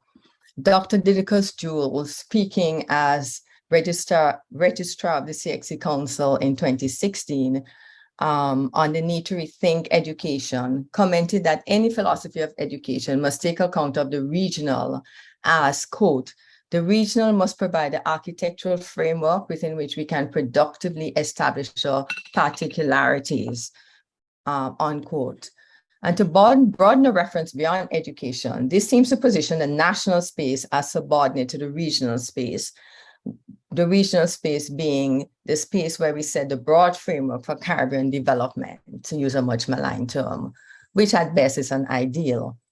The reality has been the contrary, with states holding on fiercely to nationalist agendas, often in open conflict with regional goals and regulations. CARICOM structure ensures that developments happen primarily with the complicity of states, and that there's only so much CARICOM's bureaucracy can do, or bureaucrats can do, to push the process along. 60 years of Jamaican independence are symbolic of Caribbean independence. And I noticed that we're having this symposium in the same week that Jamaica celebrated its 60th independence. Invites us to consider a scorecard of the areas in which individual countries can be considered successful and where they have been less unsuccessful. And the question confronting us is how to empower the regional process to address these failings. Then again, how do we even agree on what success and failure look like? This requires an inclusive conversation at the national level. I will stop here. Thank you. Thank you very much, Professor Lewis. We do apologize for the errors that you pointed out, and we definitely make the correction. So we'll now go to our final presentation from Dr. Terry-Ann Gilbert Roberts, who will take us through where CARICOM may be heading in the regional integration agenda in the next 5 to 10 years, and really looking at what is the future of CARICOM. So I will now invite Dr. Terry-Ann Gilbert Roberts to make her brief presentation. Thank you so much, Rahim, and thank you also to the CXC for inviting me to be a part of this discussion, and also to celebrate the earlier launch of the book on Caribbean regionalism. And I commend Professor Sir Kenneth Hall and Mrs. Myrtle Chakasang for their bringing to the public various scholarly and professional pieces on regional integration, which I think is very important as we think to advance this discussion. So I have a confession to make, which is that sorry, I see a hand raised. Sorry, wrong emoji, wrong. I have a confession to make, which is that I was a little hesitant to take on this topic of speaking about the future of regional integration, because I think that something like that is best left to maybe a younger person. I think if we're going to reap the benefit of some of the more innovative and progressive views on the potential of regional integration, that should be left to a younger generation.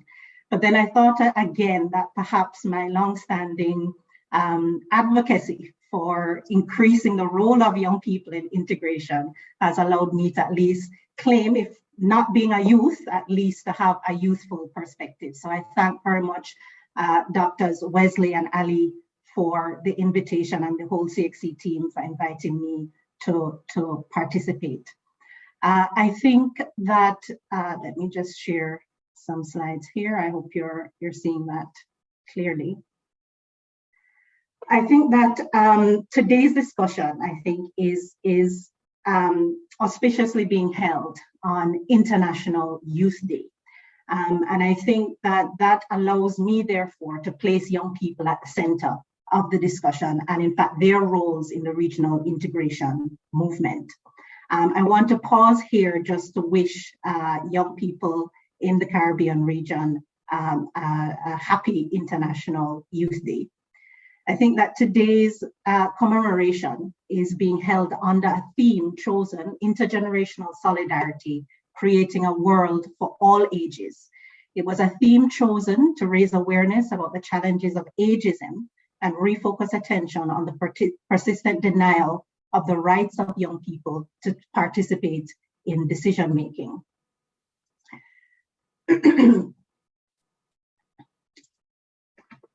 Excuse me. To participate in decision making by older people in powerful leadership positions.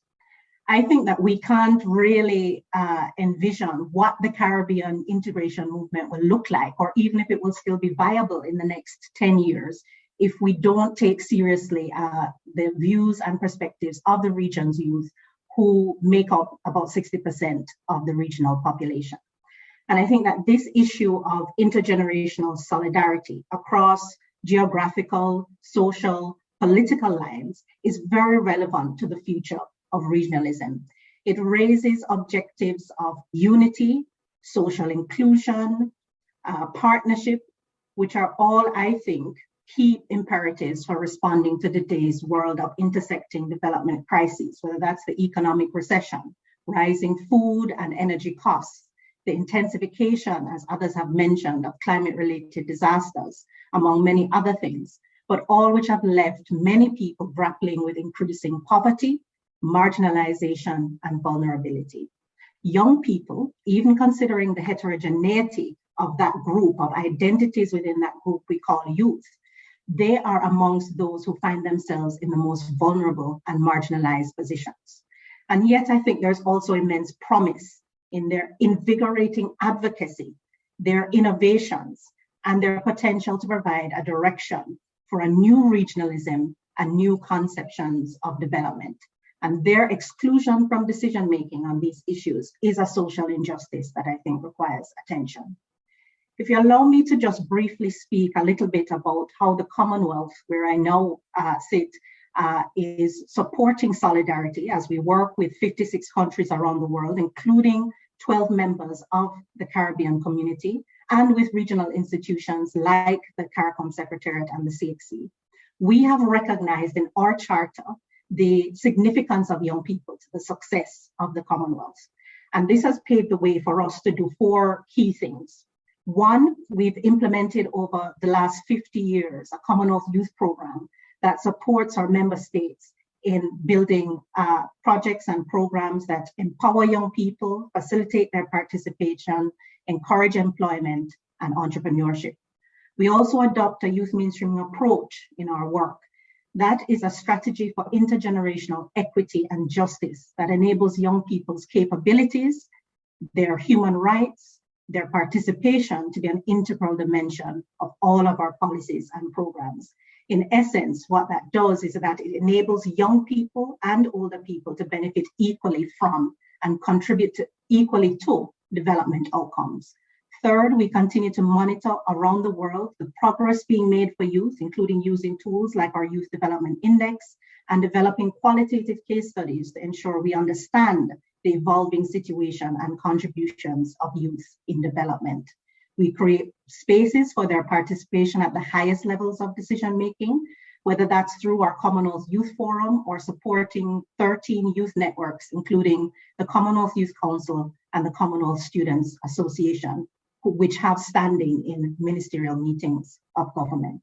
And we finally also recognize the positive contributions that young people make to development through our Commonwealth Youth Awards. In this year, the finalists from the Caribbean were recognized for innovations in climate change and ocean conservation. In the creative arts, training young people to dissuade them from engaging in violent extremism and recruitment into radical movements, and also promoting good health and well-being. Interestingly, specifically, one of the awardees won for demonstrating solidarity with older people through her work in supporting dementia care and research. So you may be asking, how are all these things, these Commonwealth initiatives, applicable to Caribbean regionalism? Well, I'm using that lens to argue that those kinds of support for youth, that is the promotion of intergenerational solidarity, could inspire the repositioning of regional institutions to support a new Caribbean regionalism. While regionalisms of the past perhaps focused on economic development and trade, and the current trends really seem to be grappling with the major crises that we are facing, the future regionalism, I think, must focus on a people-centered foundation of solidarity and the development of institutions which not only respond to, but also support people-to-people movements. In other words, the regionalization process as a complement to the formal regionalist process.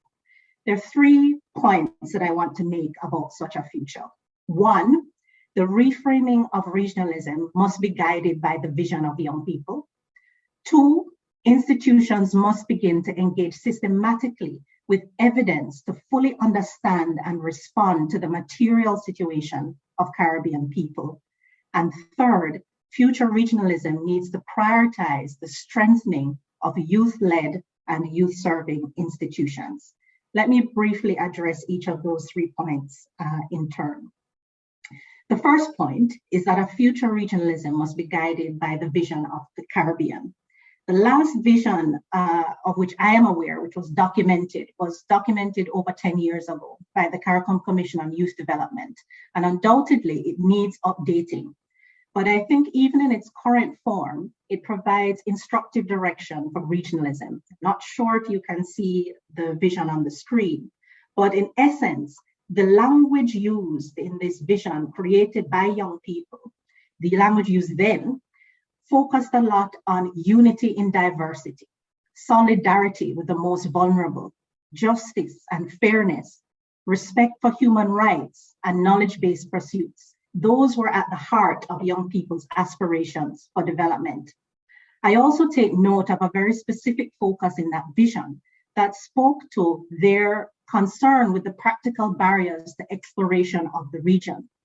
They treated the free movement of people promised by the CARICOM single market not merely as an immigration and administrative challenge, but one which requires attention to the affordability of regional travel.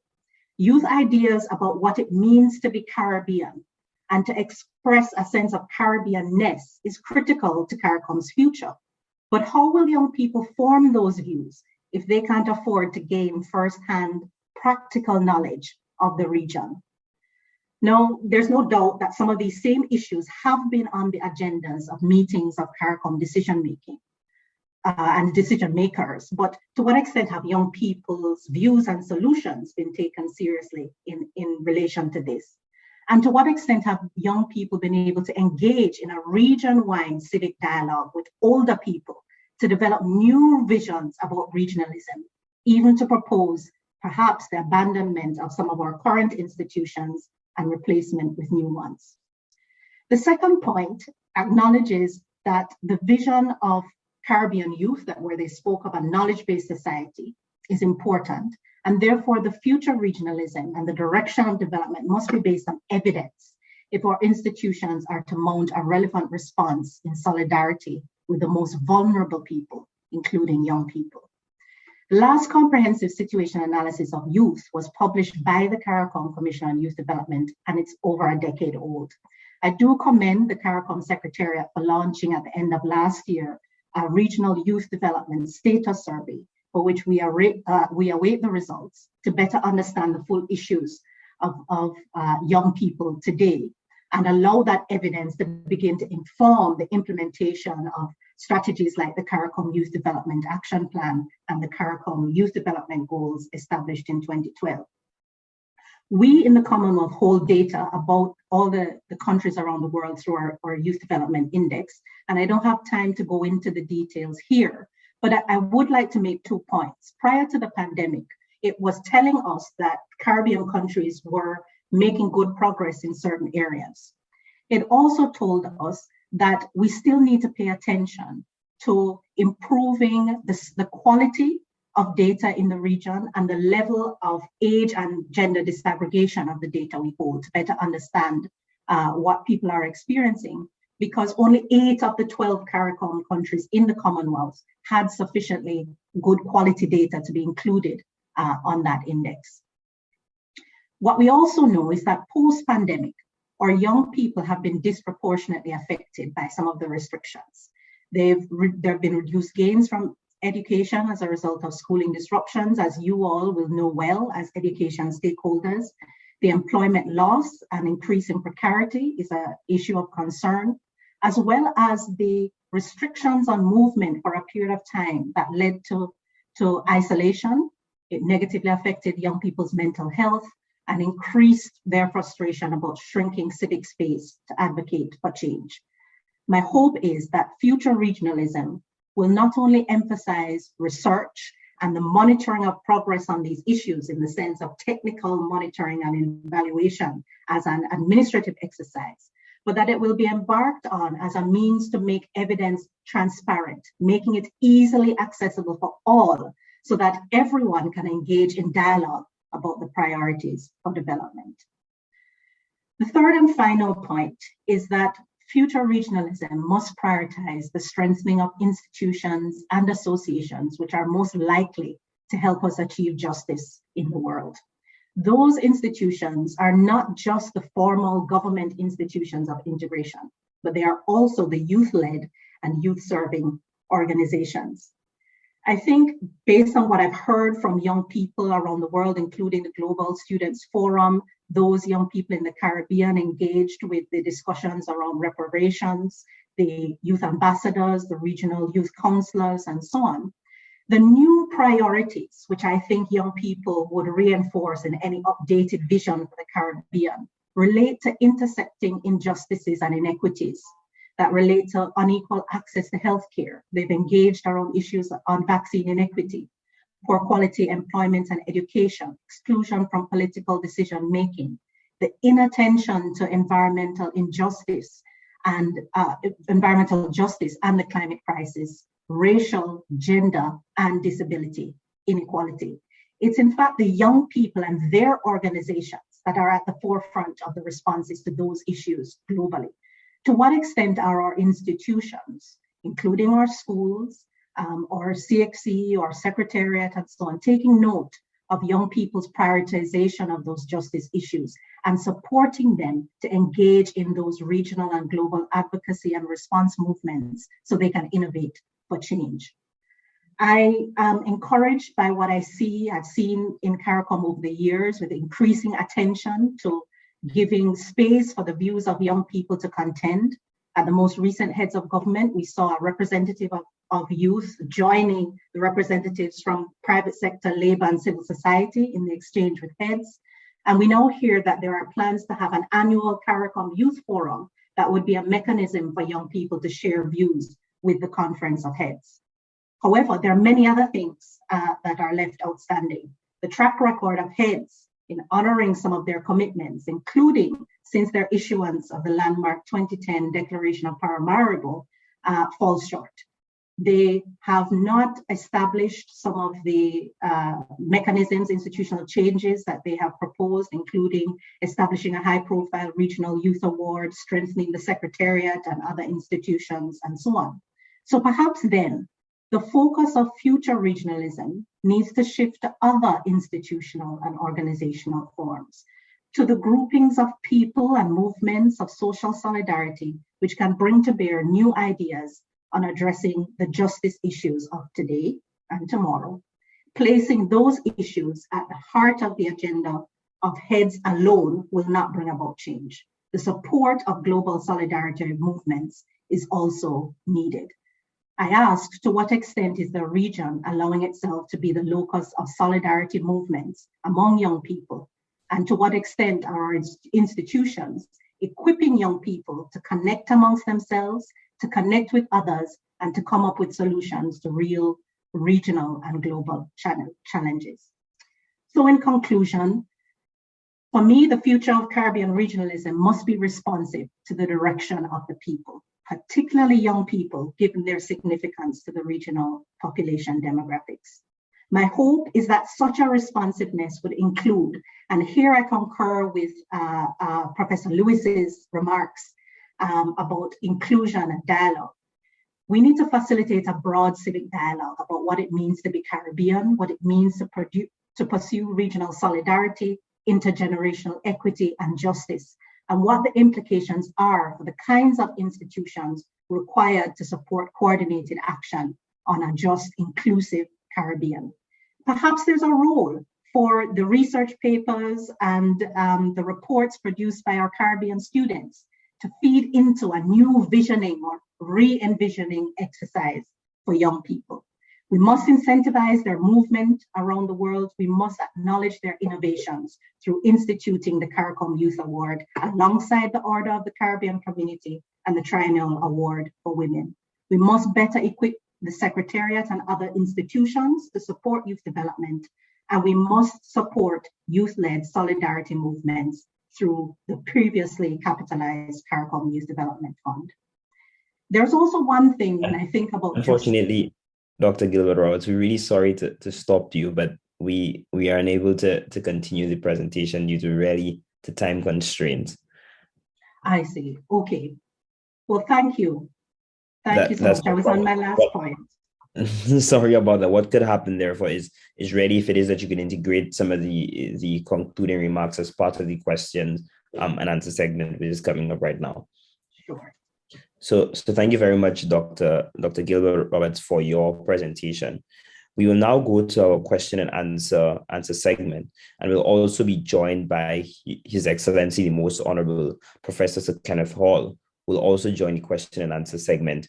And should any of the participants have any thoughts or questions in relation to the publication or anything else surrounding the interview, you are more than free to be able to pose your questions then.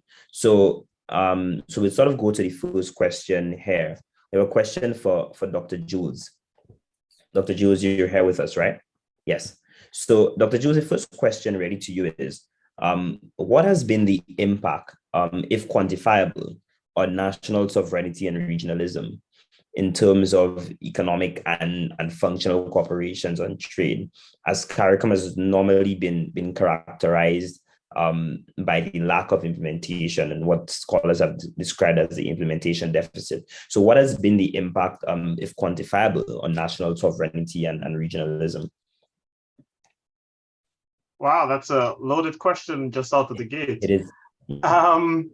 So there are a couple of things there, and Dr. Lewis, I'm going to drag you in to help me answer this, even if it's to me. See, the very first thing is that the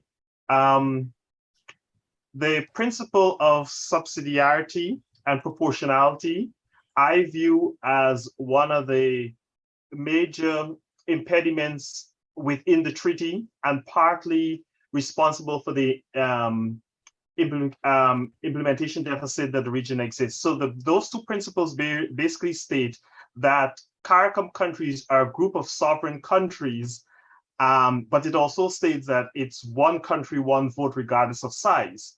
And so because of that, it doesn't allow, like the European Union system, for these countries to give up aspects of sovereignty and sort of merge into the equivalent of what you might call like an equivalent of a European Council per se.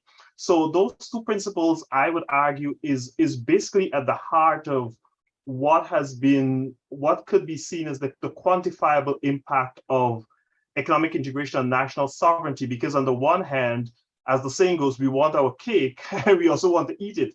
So we want economic integration, but we're not willing to give up principles of sovereignty. And because we're not willing to give that up, and to understand why we're not willing to give that up, it has to do a lot with our colonial baggage. I'm not saying that we need to blame everything on colonialism, but certainly colonialism is to be blamed for a myriad of things across the region.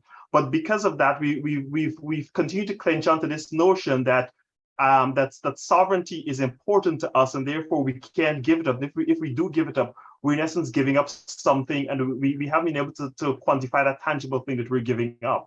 So I would say, in terms of what has been a negative impact on national sovereignty, has been our inability to not only give, or if we don't want to give up sovereignty, it's been our inability to sort of rethink what might be a way to get us together or get us to that point. I mean, on the one hand, from a functional perspective, the economic integration movement is working. I mean, functionally, we've been able to integrate more aspects of Caribbean economy today, but from economic and political perspective, we haven't been able to do that. And so the argument often goes is that we've been able to get so many things done functionally because it is not as contentious and we're not fighting over state sovereignty. But whereas when we come to the economic aspect of integration, because it's state sovereignty is so deeply held as the most important thing, that's why progress has not been made. And that's also, for example, why the implementation of the CSME has stalled. Thank you very much for that, Dr. Jules. Professor Lewis, would you like to add any comments to what Dr. Jules would have mentioned in relation to the dichotomy that we have? On one end, you have the functional cooperation by CARICOM, which does not allow this hell-bent view towards decisions, and then you have the European Union model on the other end. Sure. Quick, because I know its time is short and there are probably other questions. I have a different perspective on implementation. I think you cannot separate it cleanly from what happens at the national level.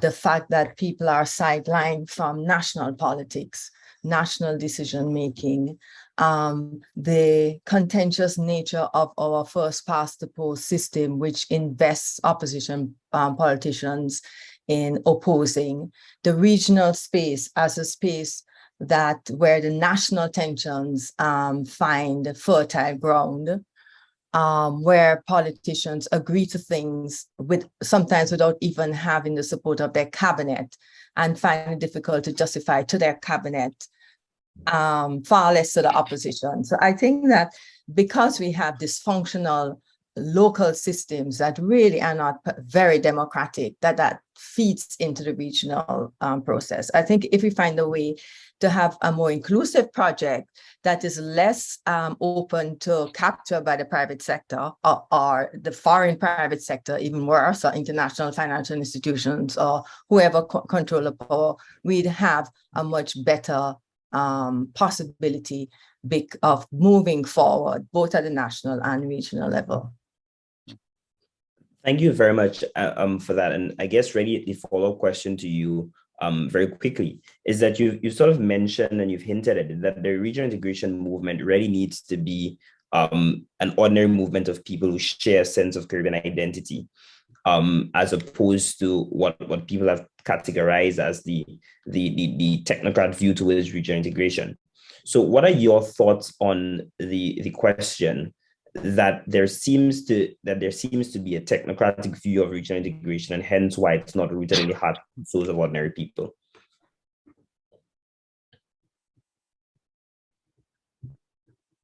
I have lots to say on that, but I'd leave other panelists to comment. Definitely. So Dr. Gilbert Roberts, if you can.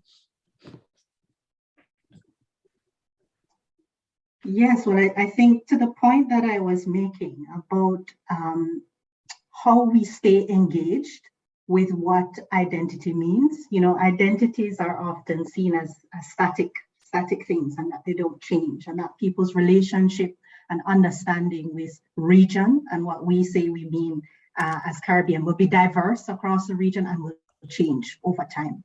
And I think that what has happened is that we don't have the right mechanisms for consistent engagement with the people of CARICOM about what that means, and allowing those ideas to basically influence the institutional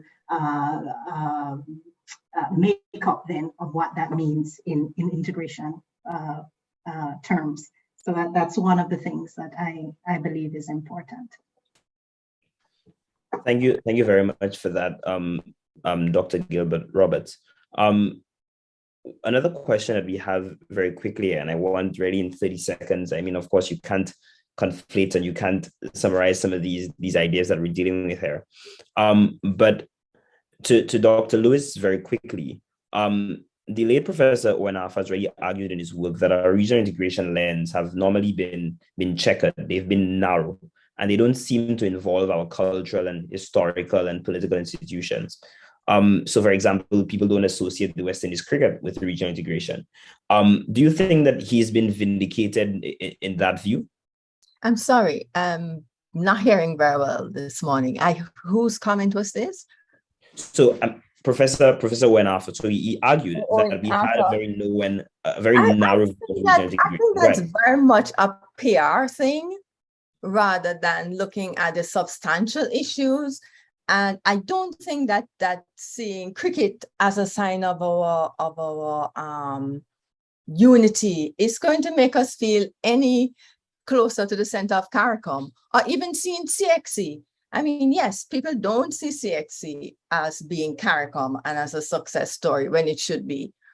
And so many of the other areas that we cooperate. So I think rather than bemoaning the fact that people are not seeing that, we have to ask ourselves, why is it that trade is still so central to how we think about CARICOM when we have very little to trade, right? We are spending all of our resources, a disproportionate amount of our resources, negotiating trade agreements that inevitably are not even about trade. They're more about investment, access to your resources, and that's where our energy goes.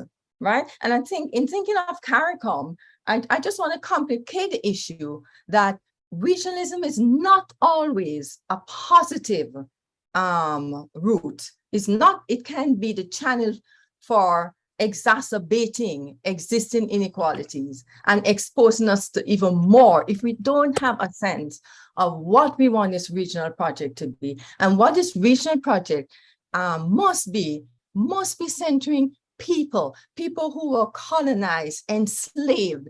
That is what independence should be about. That is what regionalism is about. And we have to find ways to center people. And I don't think we have been very good at doing that. So that would be my answer. Thank you very much for that, Professor Lewis.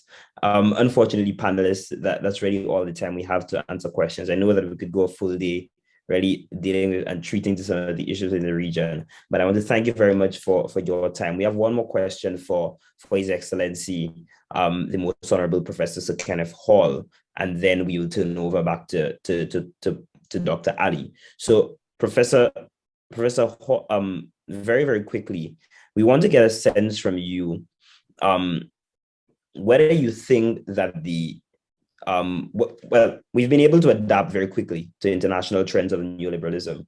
So we've been manifested in the removal of trade barriers, etc. But do you think, even if it is that we're going back in time, at least conceptually, do you think that have been much better placed with the protectionist regime established? And what do you see that if that had been so, what would have been the current climate of the region? You're muted. Yes. So, yes. Okay.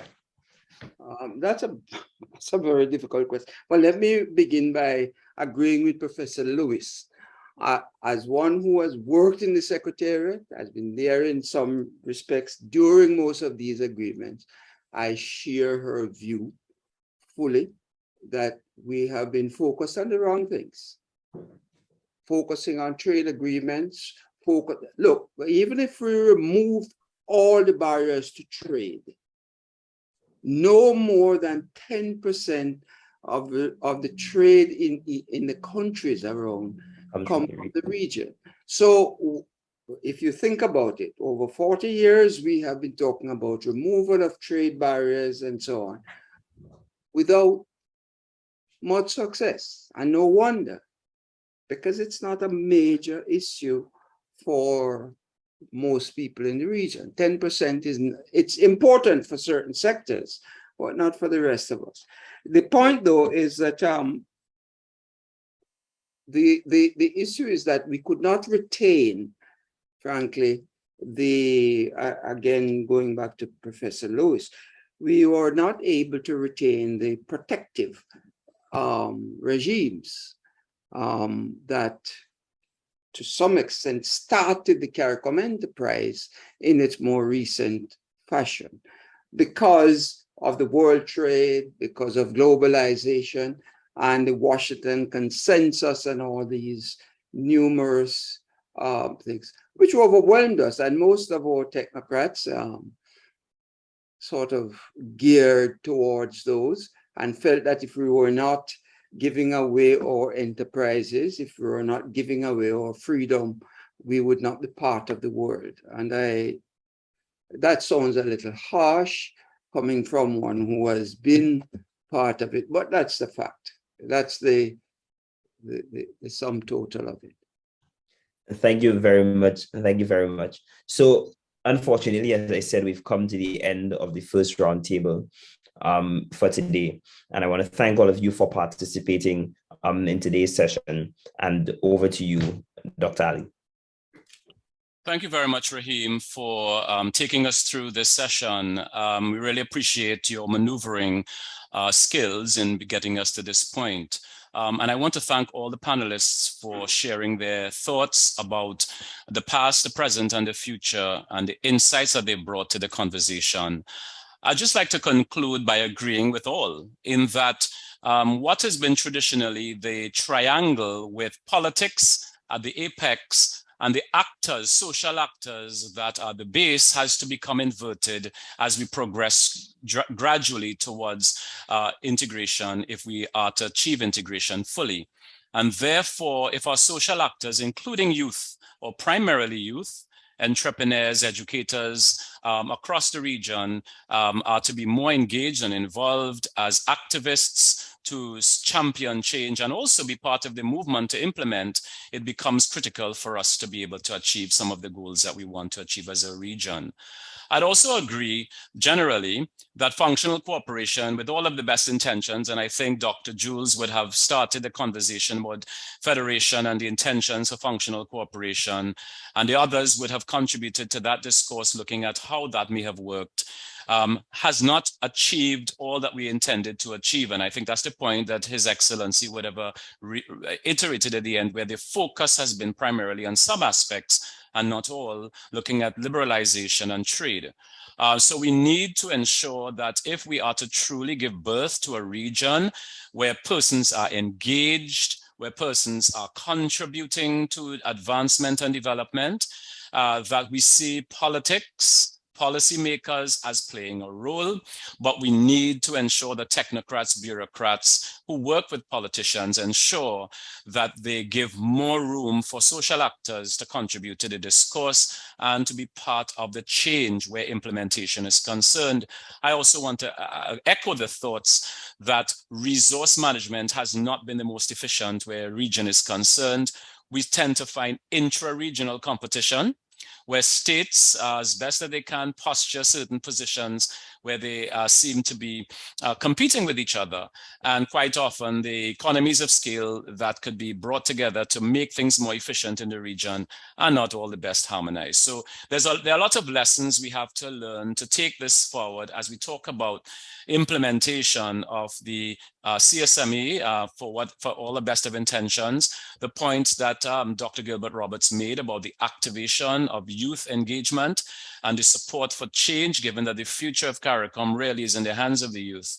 And we had a good example of that today with you, Rahim, being at the helm of moderating is very critical for us to do and to position ourselves. All the governance of all our institutions need to have the youth voice clearly represented, not just as an actor, but certainly as decision makers, championing the changes at the level of governance.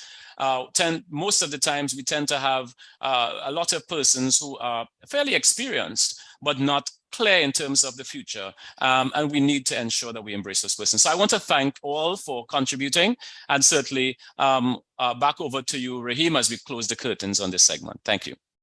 Before you close, may I just, as a sort of person on the sidelines now, I must say how encouraged I am by the discussions this morning. I really feel that this reminds me of the early days of CARICOM, the enthusiasm, and I am really pleased that the work has continued, and encouraged by the critiques, especially by all three, but also the fact that they see a future for regionalism.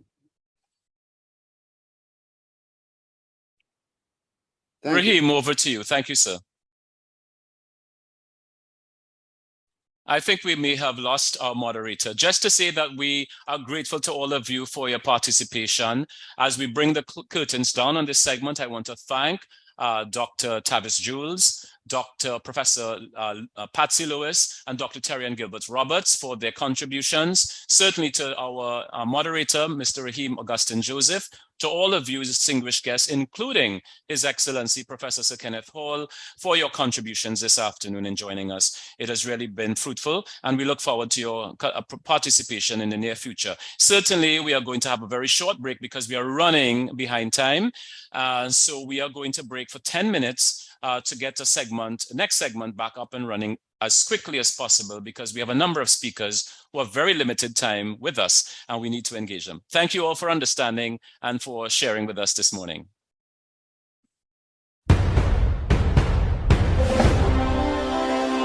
From many distant lands, our forefathers came, some seeking adventure, some bound in chains.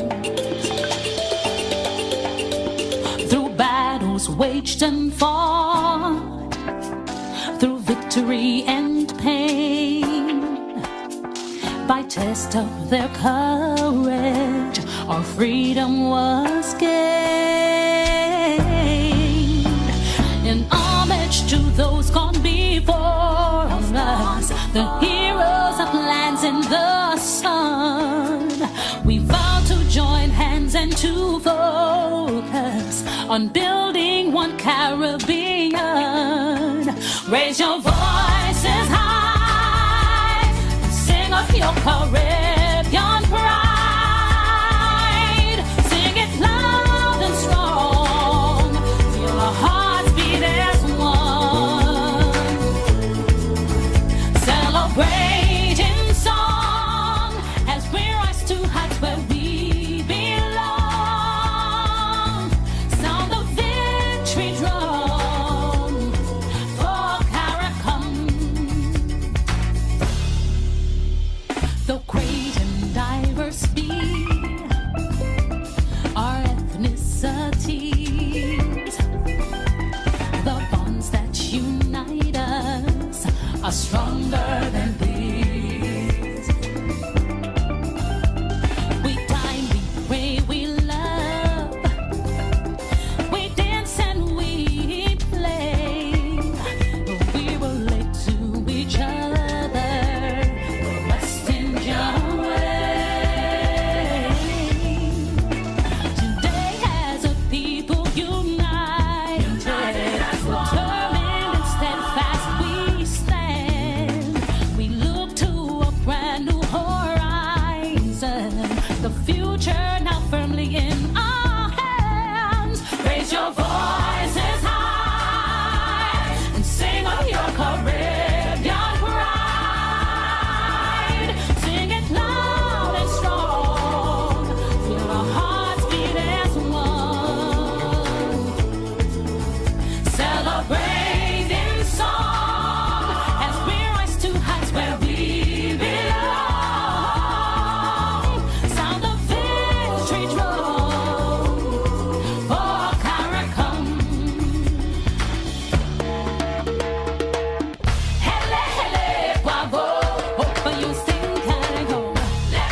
Good afternoon, and thank you for staying with us for this important event today. We are now going to start with our second roundtable with the theme of regional enterprise development. This roundtable will explore the models, approaches, and practices adopted by regional organizations within the CARICOM region. It will also consider CXC as a regional enterprise in terms of where it has come from and where it is headed. The objective is to sensitize and inform educational policy professionals, educational administrators, educators, researchers, students, and regional proponents who are concerned with development of regional organizations as modern enterprises. I am Dr. Margaret Niles, Manager, Educational Research and Innovation at the CXC, and it is my pleasure to lead this roundtable today with these three esteemed panelists.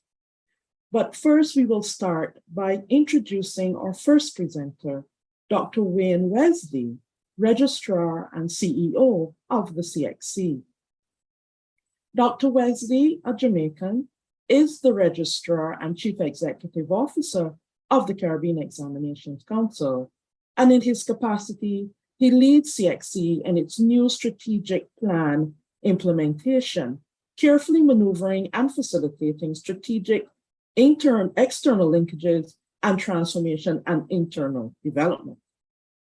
He is a passionate regional integrationist and therefore is particularly concerned about fostering human capital development through education and training. For over 25 years, he has been leading both education and training in Jamaica with considerable impact in the Caribbean region and internationally. He is the chairman of the Caribbean Association of National Training Agencies. He has served on regional committees supporting CARICOM Education for Employment and the International Labour Organization, Director of Operations at the Caribbean Examinations Council, and has held several senior positions in Jamaica in technical and vocational education, training, and academia. A Fulbright scholar, Dr. Wesley holds a PhD in industrial engineering from Florida State University and is a chartered manager and a fellow of the Chartered Management Institute of the UK. Welcome, Dr. Wesley. In his presentation, he is going to offer us some reflections on some of the points raised in the day's proceedings so far, and he will broadly consider how CXC is strategically transforming its models and practices to reposition itself as a regional educational enterprise. Dr. Wesley, over to you.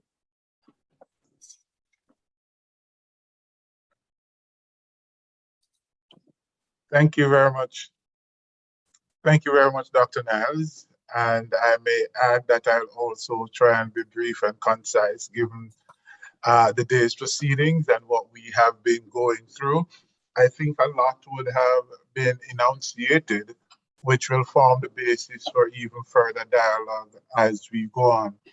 I do have a brief presentation, and I will just walk through that presentation quickly to present some of the considerations that CXC would have been implementing towards becoming a regional enterprise. And I think the previous discussion framed the arguments for today within the right construct. So if I just go ahead and share my screen.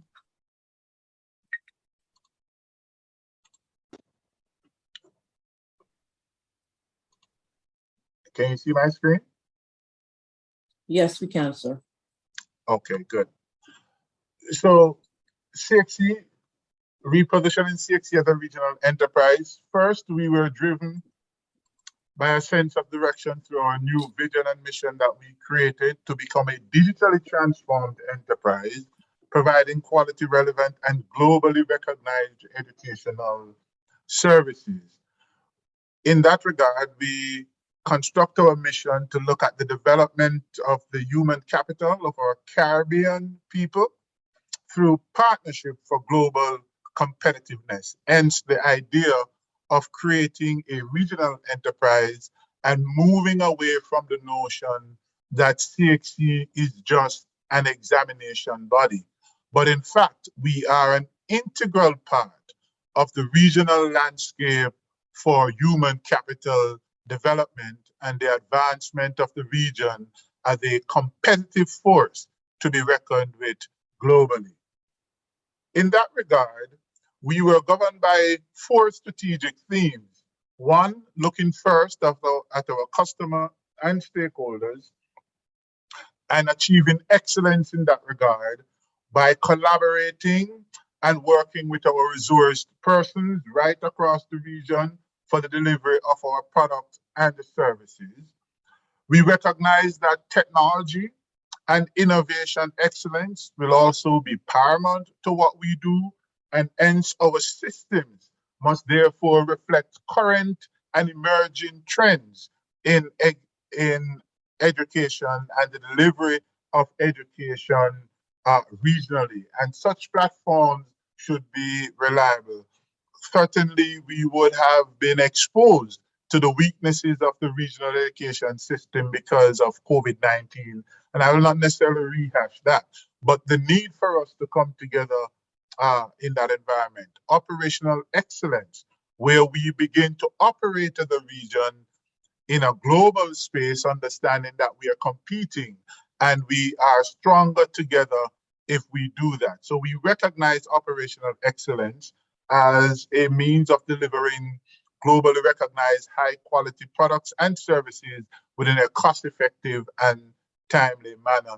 And finally, which is also critical, is governance excellence, where we complete on an annual basis not only our financial and management audits without non-conformance and operate within policy, but also ensuring that our structures of governance facilitate integration, involvement, inclusiveness of our stakeholders in making that decision. And I will point to that some more later on. So we see the regional enterprise as a critical construct, making up of not only the staff of the Caribbean Examinations Council, but ministries of education across the region, schools involving teachers and students, universities, researchers and technical expertise available to us, employers and businesses across the region, as well as our union.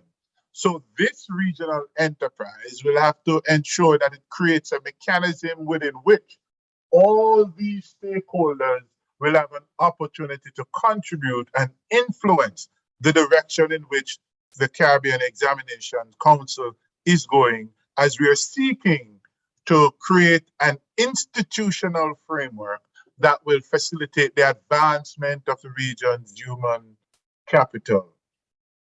So from a governance level, we would have looked at our governance and we have expanded that to include areas of, or to revitalize our national committees. Our national committees are critical to our operation because it is the mechanism through which our teachers, our parents, our students, and other ministry officials and employer bodies get an opportunity to influence what we do at the Caribbean Examination Council so that our work would have greater relevance in terms of the products and services that we provide to the region. Another critical expansion to our governance framework is our recently established Research Advisory Committee, which is again seeking to involve other aspects of the regional ecosystem, our universities, researchers in our universities, both locally and internationally, persons within our industry that will be able to influence the direction in which CXC will go in order to be relevant and meaningful to the region as we collectively advance for global competitiveness. And another area of expansion of our governance framework is that of audit and risk, because we recognize that in order for us to be sustainable and be resilient in our operation, we have to be cognizant of the various challenges and the environment within which we operate, and taking into account the risk that we'll have to mitigate in order to maintain our relevance. But not just the risk from CXC standpoint, it's also the risk our stakeholders, member states of CARICOM, would be exposed to, and how collectively we can help to overcome that. So we would have sought to strengthen our corporate governance in a way that will allow us to be a bit more resilient and responsive to our region. In that regard, CXC would have positioned itself as a regional enterprise that will facilitate the requisite integration and development by becoming a premier regional authority on influencing teaching, learning, and assessment throughout the region, infusing, of course, digital technology informed by research and development.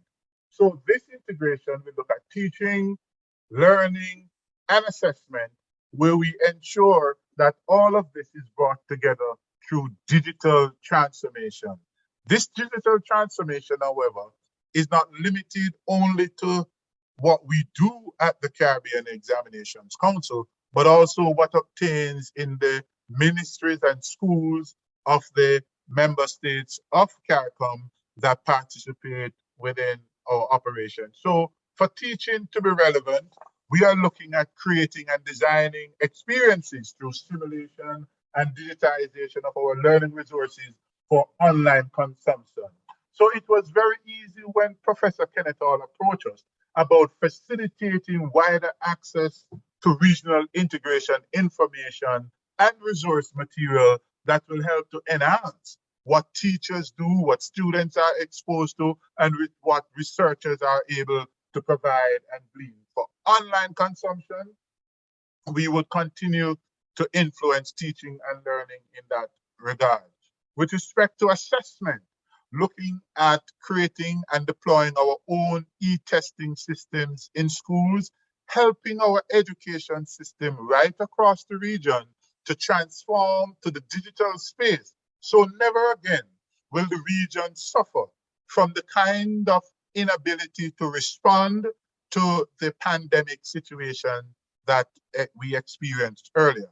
And in so doing, as we seek to deploy this e-testing system in school, is to facilitate a digital transformation of our data to allow for policy decision making and directing how the transformation of the education system should continue, as well as how assessment will be used to validate outcomes from learning using our digital credentialing system.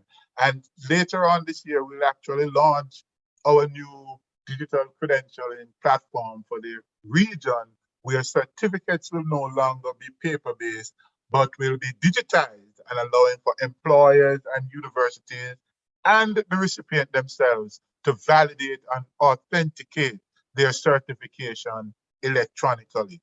All of this, we are actually working with stakeholders to ensure that this digital transformation will facilitate regional integration and development as we deploy human resources across the region.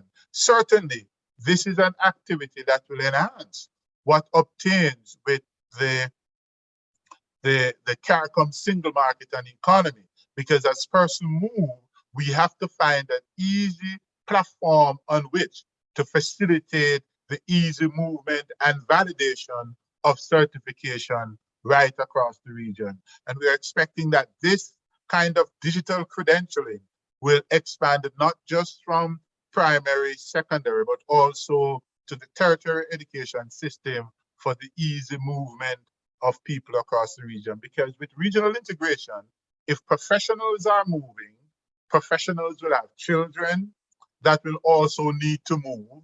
And when we have a system of education that allows for the easy transfer and acceptance and validation of work done from one member state to the next, of course, it facilitates easy movement and transition of the human capital across the region. So this digital transformation, therefore, is geared towards facilitating that kind of regional integration and development. So we are creating a structured system of transformation using artificial intelligence.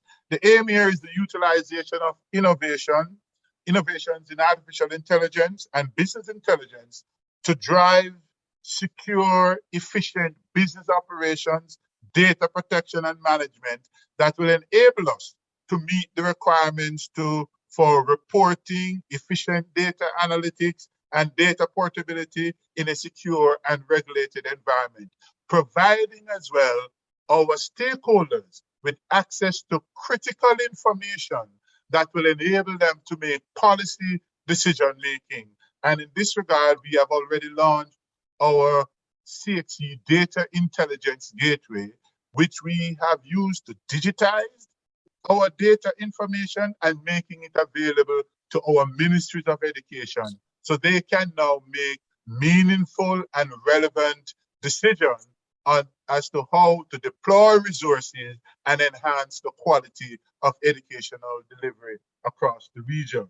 We have also put in a system for research and development that will enable us to lead with cutting-edge assessment tools and products that will advance the development of assessment and how we certify persons within the region. And finally, the digitalization of systems that will enable us to do this effectively. And as I said, one of the initiatives that we have employed is the deployment of our e-testing systems in schools that will help to translate where we go. So this e-transitioning framework provides for e-learning as well as our item bank and syllabus digitization, e-registration, where persons can register online, on-demand testing and e-proctoring tools, on-screen marking and scoring, our e-grading system where things are available electronically, e-certificates, as well as e-commerce where persons can interact with us via the digital media. This e-transitioning framework has set the basis for engagement and collaboration with the ministries of education, teachers union, employers, and other critical stakeholders right across the region for us to transform and become this digital enterprise going forward. I spoke about our data intelligence gateway and providing relevant access to data. Some of our presenters earlier spoke to the need for us to have access to information that will allow us to make informed decisions and actually advance the human capital development of the region. For this, CXC strategic imperative is to reposition as a regional enterprise to have greater regional impact. We are indeed committed to our people and shaping our future. Ladies and gentlemen, thank you for your time, and I look forward to the discourse this afternoon. Thank you, Dr. Wesley. And using a cricket analogy, you have really rolled the wicket very well for our esteemed panelists now to back on. And I would like to introduce the three panelists that will be on the roundtable number 2 for this afternoon, if they can turn on their cameras as they are introduced. Our first panelist will be Dr. Barbara Reynolds. She is Guyanese and is co-chair of the CARICOM Digital Skills Task Force and an international education and gender specialist and consultant. Dr. Reynolds has served as Deputy Vice Chancellor of Planning and International Engagement and as for academics at the University of Guyana. She is chairman of the Cyril Potter Teachers College in Guyana and previously was head of education Save the Children in the UK. For 22 years, Dr. Reynolds has worked with UNICEF in a range of advocacy, children protection, and education roles. Having served in international and regional spheres in CARICOM, Dr. Reynolds is passionate about seeing the integration between private sector, regional enterprise, and digital technologies, supporting children's access and rights to education and human development. In addition to several other degrees, Dr. Reynolds holds a Doctor of Education in International Education Development from Columbia's Teachers College and a Master's in International Human Rights Law from Oxford University. Welcome, Dr. Barbara Reynolds. Thank you, Madam Chair, and good afternoon, everybody. We also have Professor Stafford Griffith, who is also Guyanese and is currently the chairman of the CXC Technical Advisory Committee. A professor emeritus of the University of the West Indies, UWI, and a professor in the Faculty of Education and Humanities at the University of Guyana, he has held the position of Pro-Registrar of the Caribbean Examinations Council and is a specialist in curriculum development, teacher training, and measurement and evaluation. His work has impacted several organizations across the region, and he has also served as a consultant to national, regional, and international organizations, including the CXC, the Council of Legal Education, the Inter-American Development Bank, and UNESCO. Professor Griffith has an impressive record of publication, including at least 90 items comprising journal articles, scientific and scholarly papers, technical reports, books, and monographs in areas related to aspects of education, including innovation in education, educational reform, educational measurement and evaluation, and online learning. Among his qualifications, Professor Griffith holds a PhD in education with specialized study, in research, measurement and evaluation, and curriculum development. Welcome, Professor Griffith. Thank you very much. Our third panelist on Roundtable 2 is Professor Denzel Williams, a Jamaican. He is campus principal of the newest member to the UE family, the Five Islands campus, located in Antigua and Barbuda. He is Pro-Vice Chancellor to the university with responsibility for academic, industry, partnerships, and planning, as well as acting Vice Chancellor at the university at this time. Among his responsibilities, he oversees the development and implementation of the UE strategic plan and its partnerships. Professor Williams has built a career in business and academia for almost 20 years, and in which he has served as roles as research chairman, deputy executive director, and executive director at Mona School of Business and Management. In addition to other qualifications, Professor Williams holds a PhD in international business and strategy from the University of Manchester in the UK. Professor Williams boasts an impressive record of public service, research, and scholarly work.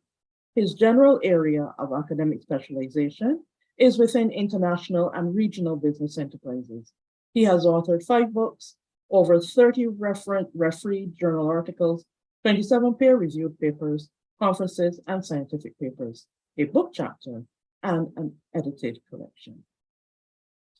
Today, Dr. Reynolds will give a brief presentation on what she considers to be the factors and issues that influence the development of regional organizations, including reference to the regional digital agenda, while Professor Griffith will explore the past experiences of CXC as a regional examinations body, and his presentation will also recommend critical lessons learned from these experiences. And our final batsman will be Professor Williams, who in his presentation will look at projecting what a future-focused digital regional enterprise may look like and offer recommendations for consideration by CARICOM organizations, including the Caribbean Examinations Council. Dr. Reynolds, it is over to you. Welcome, ma'am. Thank you very much, Madam Chair, and thank you, Dr. Ali, for inviting me. Greetings to all the presenters and panelists and participants. I listened very carefully. I told Mrs. Beckford on the WhatsApp a little while ago how fascinatingly interesting this morning was, looking at regionalism and what it really means to us. My task this afternoon, primarily as one of the co-chairs of the CARICOM Digital Skills Task Force, is to situate or try to situate CXC in that space of that alternate universe called the digital world. It's an interesting space and all of us are part of it, but a few of us have quote unquote mastered it to the extent that we have a full handle on it. And part of the reason for that, ladies and gentlemen, is that that space is changing at a pace that is so rapid, particularly when juxtaposed with education, that we are constantly trying to keep up so far.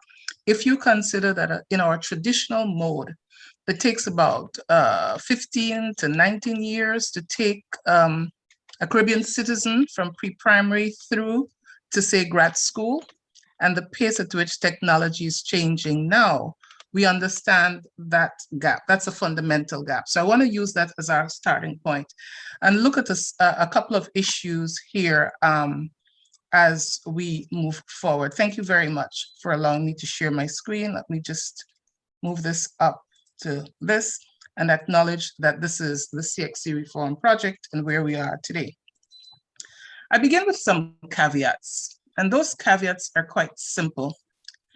And they are that Caribbean people are not monochromatic or monolithic, and there are diversities which lead to complexities, and that there's some major intersectionalities among our people's race, socioeconomic status, color, geography, education, etc., etc. Because of this, people of the Caribbean are on different trajectories in their shared journey. Now that shared journey, as Professor Lewis pointed out so very beautifully this morning, is around our history, our propinquity, our physical geography, and certain cultural elements.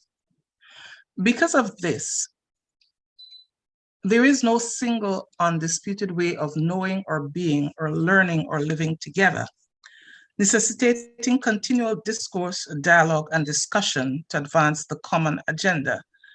I hazard a guess that we don't always agree on what the common agenda is in terms of a definition, but we know it when we see it. So here are some regional considerations. Population size. The last time I checked, we were just over 19 million people.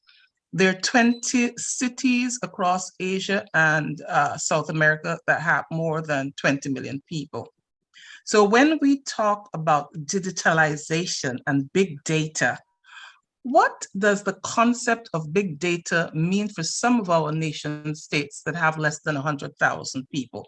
And folded into this is the idea of confidentiality and how we can use big data. So let me set that aside. Our geography. Our geography is filled with cyclical crises that are increasing in terms of their frequency, their intensity, and their reach. Our multiple languages and literacies. If we look at the languages alone, where is Haiti? Where is Suriname? And how are we coping as a region with our neighbors who are beginning to overwhelm us? Spanish-speaking countries, Brazil and Brazilian Portuguese. And as we look further afar, Mandarin, and more recently, Arabic. We have diverse legislative and legal systems, diversity and aspirations. I'm not a politician, I'm not going to go there. But if we accompany the history and the current events of our region, we see that even in our aspirations as to who should represent us, we're not always on the same page. We have variation and integration. Some things are more integrated than others. And then there's a last point that I want to put here, and that it's not a regional issue per se, it's true of human beings, that the polarization between the center and the periphery across our region is actually paralleled in virtually every geography, which is to say the elites in our region have more in common with the elites in, say, Europe or North America than they have with the periphery in our own countries. This is an important point. And why do I raise this point? One of the things that we learn is we learn from our experiences and we do what we have learned. And part of this is that our political system has, in many instances, gaps between those who govern and those who are governed. And we see that playing out in glorious tech color on a daily basis. More importantly, what this has is, I sometimes call it an unfit for purpose education system, where we're plugging away at some things, but they're not necessarily fit for purpose for the majority of people in our countries, and therefore they're beginning to walk aside of education. I'm co-chair of the Digital Skills Task Force for CARICOM, and we had a consultation with young people yesterday. And one person said to us, her younger brother is opting out of education because he wants to make money, and education is not preparing him to make money. I make that point to say that there is something outside the education system and something outside CXC that merits quite a bit of attention. Lessons learned from regional institutions. CARICOM, of course, I will not attempt to say much about this, having listened very carefully to a lot of history, but particularly the points made by Dr. Jules and Professor Lewis this morning about what CARICOM can accomplish and what it cannot accomplish. I don't know how many of you have seen that documentary that Sir Hilary Beckles did on cricket a few years ago, but I like to look at CARICOM, Cricket, CARIFEST, and CXC and draw lessons from that. And one of the lessons that we learn here is that when a regional institution meets the needs of our people, they buy into it, it becomes credible. And when it ceases to do that, our citizens opt out. And I put into that basket of 4, CARICOM, Cricket, CARIFEST, and CXC. But I've thrown in EU and Brexit for the simple reason to make the point that regional institutions, when they're formed, there's a purpose, there's an agenda, there's an aspiration, an ideal, a vision, a goal. When those begin to disintegrate or fail to meet the changing aspirations and realities of people in time and space, whether we agree with Brexit or not, whether we agree with the EU or not, and whether we agree that Brexit is good for either the EU or Britain, we know that Brexit is a reality. And here in the Caribbean, we've had our own touches with our kinds of bifurcation. In terms of digital skills, digital competencies, digital literacy, they begin with the individual, and they're concentrated and they ossify with the individual. And once we begin to go in a certain direction, then what happens at the communal level merely builds on that. And what happens at the national level builds on that, and the regional level. And these are the points to make with regard to that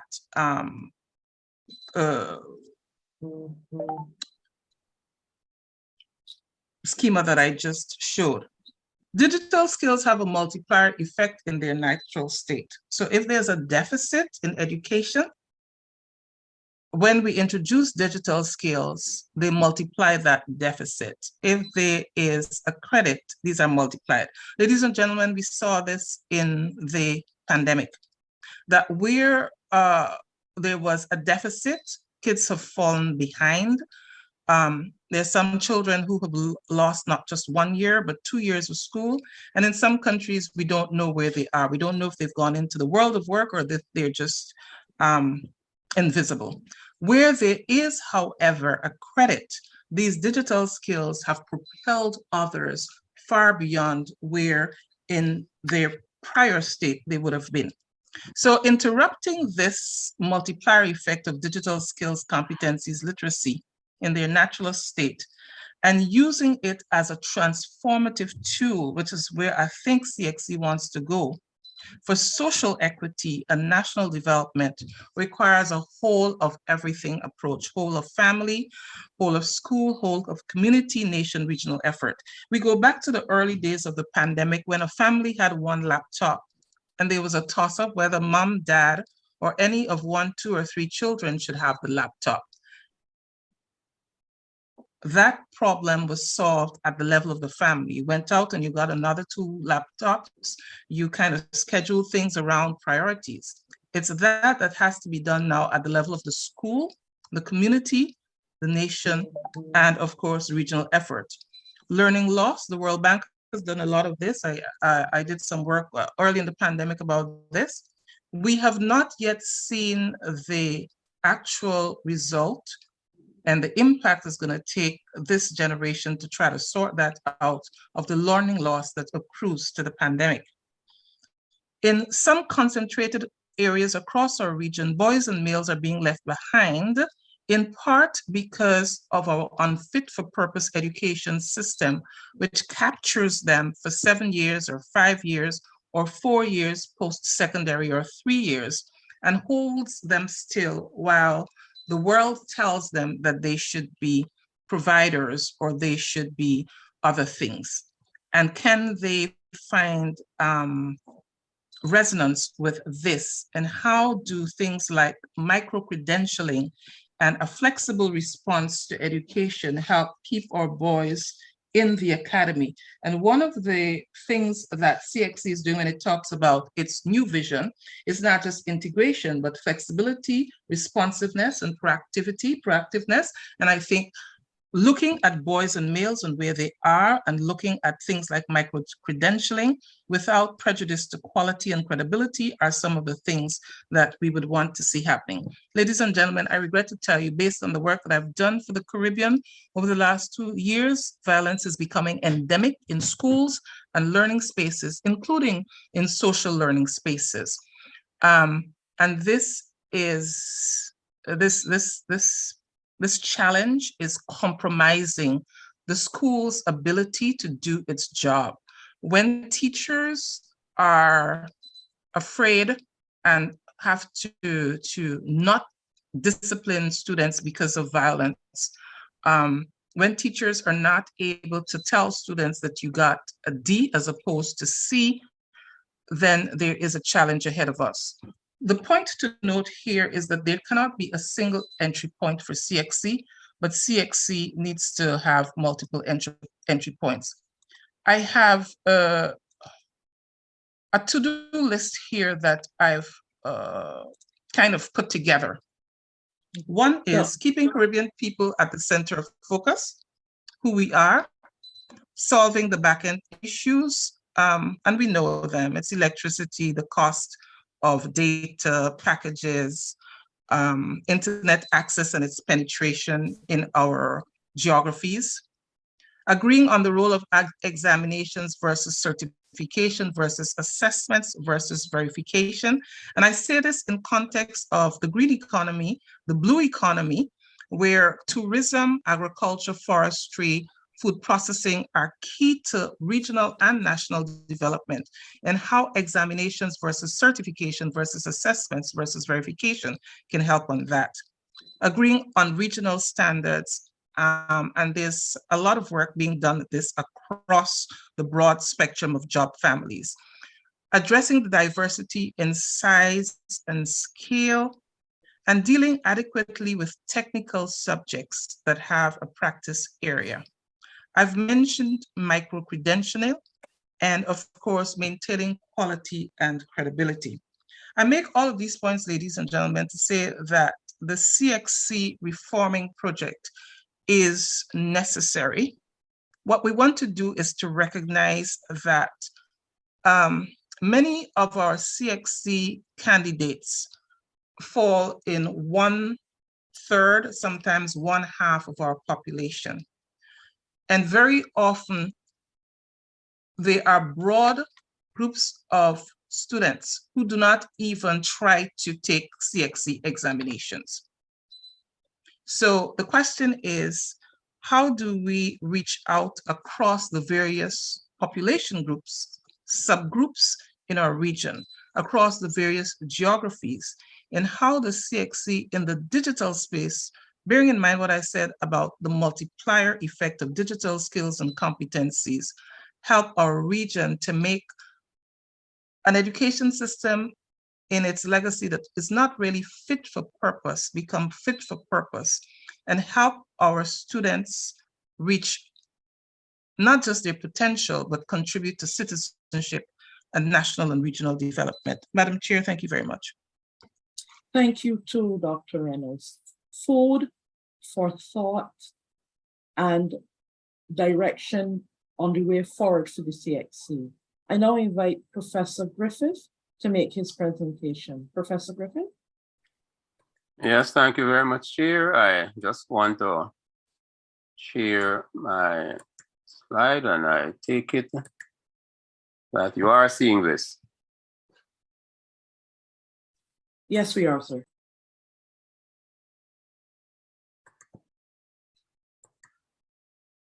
Chair, I begin by making a point which I believe resonates well with the discussion we had at this morning's roundtable. That discussions on Caribbean integration are often dominated by considerations of trade and economic issues. Concerns of Caribbean integration, which fall under the functional cooperation umbrella, get the, rarely I'd say, get the attention, I believe, that they deserve in these discussions. I'm therefore pleased that we are today having this round the table focused on an area of Caribbean functional cooperation, that is the work of the Caribbean Examinations Council. I hope that this roundtable will contribute to improved awareness of the importance of CXC as an instrument of functional cooperation for Caribbean development. The establishment of CXC was a significant achievement in Caribbean regional integration in that movement. The Council's establishment was no doubt influenced by developments which were taking place around us in the 1960s, and where Caribbean countries sought to join their counterparts in the British Empire in seeking political independence. As part of that effort to establish and consolidate independence, countries in the region sought to establish institutions that would reflect the interests, character, and aspirations of Caribbean people.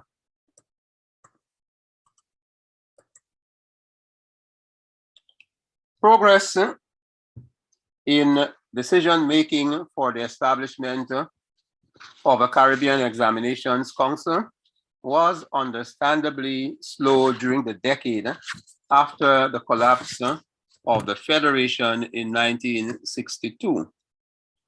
Every significant step towards the establishment of another regional institution or organization would have had to be carefully considered to avoid the experience of the failed federation.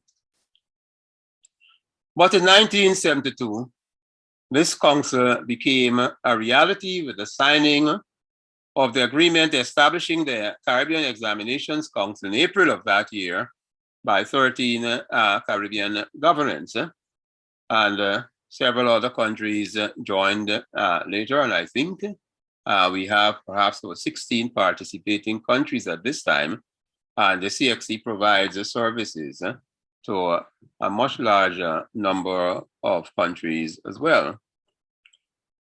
But the Council could not escape the usual vicissitudes of establishing a regional organization to serve the interests of a number of different countries.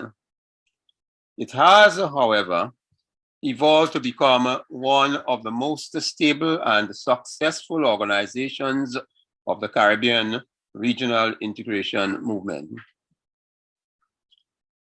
As a major instrument of functional cooperation in the Caribbean, CXC was challenged to assume responsibility for a new set of examinations that reflected Caribbean ethos.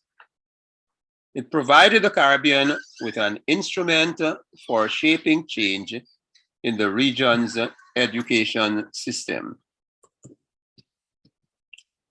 I would like to reflect briefly on the current status of CXC as a major instrument of functional cooperation in the Caribbean. CXC has become an important driver of much of the rethinking and reform of education in the countries of the region. In my view, CXC exemplifies the excellence of service that the region should expect from an institution of functional cooperation that is fully owned and fully managed by Caribbean people. CXC is financed mainly by subventions from Caribbean member territories and the fees of Caribbean candidates. Its governance structure utilizes Caribbean expertise from our universities in the region and representatives of governments of the region. The technical expertise for its operation has come almost exclusively from among Caribbean nationals. And these include the full-time members of staff of CXC, as well as those from other institutions who serve the council in roles such as examining committees and subject panels that shape new syllabuses or guide refinements to assure continuing validity of the education that is provided at various levels of the Caribbean education system. From what I deem to be humble beginnings at its first examinations in 1979, with 5 CSEC subjects taken by approximately 30,000 candidates with subject entries of approximately 60,000. CXC has grown into a regional examinations service, which could now boast an offer of 33 CSEC subjects and 35 CAPE subjects, covering 67 units. In the pre-pandemic year of 2018, the council registered nearly 128,000 candidates with over 570,000 subject entries for its CSEC examinations. For CAPE, it registered nearly 31,000 candidates with over 120,000 subject entries. And of course, I'm calling attention to 2 of CXC's leading examinations offered at its May-June sittings. But I should also add that for its January sittings in 2018, CXC registered over 20,000 candidates with over 40,000 subject entries for its examinations. In addition to the CSEC and CAPE examinations, CXC has been offering examinations for a Caribbean Certificate of Secondary Level Competence since, I believe, 2007. And this CCSLC may be thought of as a pre-CSEC offering. It has also been offering Caribbean Vocational Qualifications, CVQ, I believe from 2008. And this is a qualification which may be defined as a useful complement, to the offerings in the other examinations that I've just mentioned. And since about 2012, the council has been offering Caribbean Primary Exit Assessment, CPEA, and this is an important addition to the suite of examinations because it really assesses the readiness of students at the primary level for the transition to the secondary level. Prior to that, or certainly the examinations I mentioned before were all geared at addressing needs at the secondary level. But apart from these examinations, CXC has been providing a lot of other services to participating countries, including services to help with its 11+ examinations and to help in various ways. So I will conclude that the CXC has played a significant role in supporting new directions in education in this region. It has broadened access to secondary and post-secondary education, and it has provided considerable leadership in defining and preparing students for an education that is fit for the purpose of life in the Caribbean, as well as for various destinations, including further education, training, and development. And Dr. Reynolds might take me to task with my view about this providing education fit for purpose, which I know she wants to see, but I'm not sure she would fully embrace this the way I did. I believe that CXC has helped to drive the Caribbeanization of education in the region. And in my view, this has helped to develop a Caribbean citizenry with a sense of Caribbean identity that would go with them wherever they may live or work in the global community.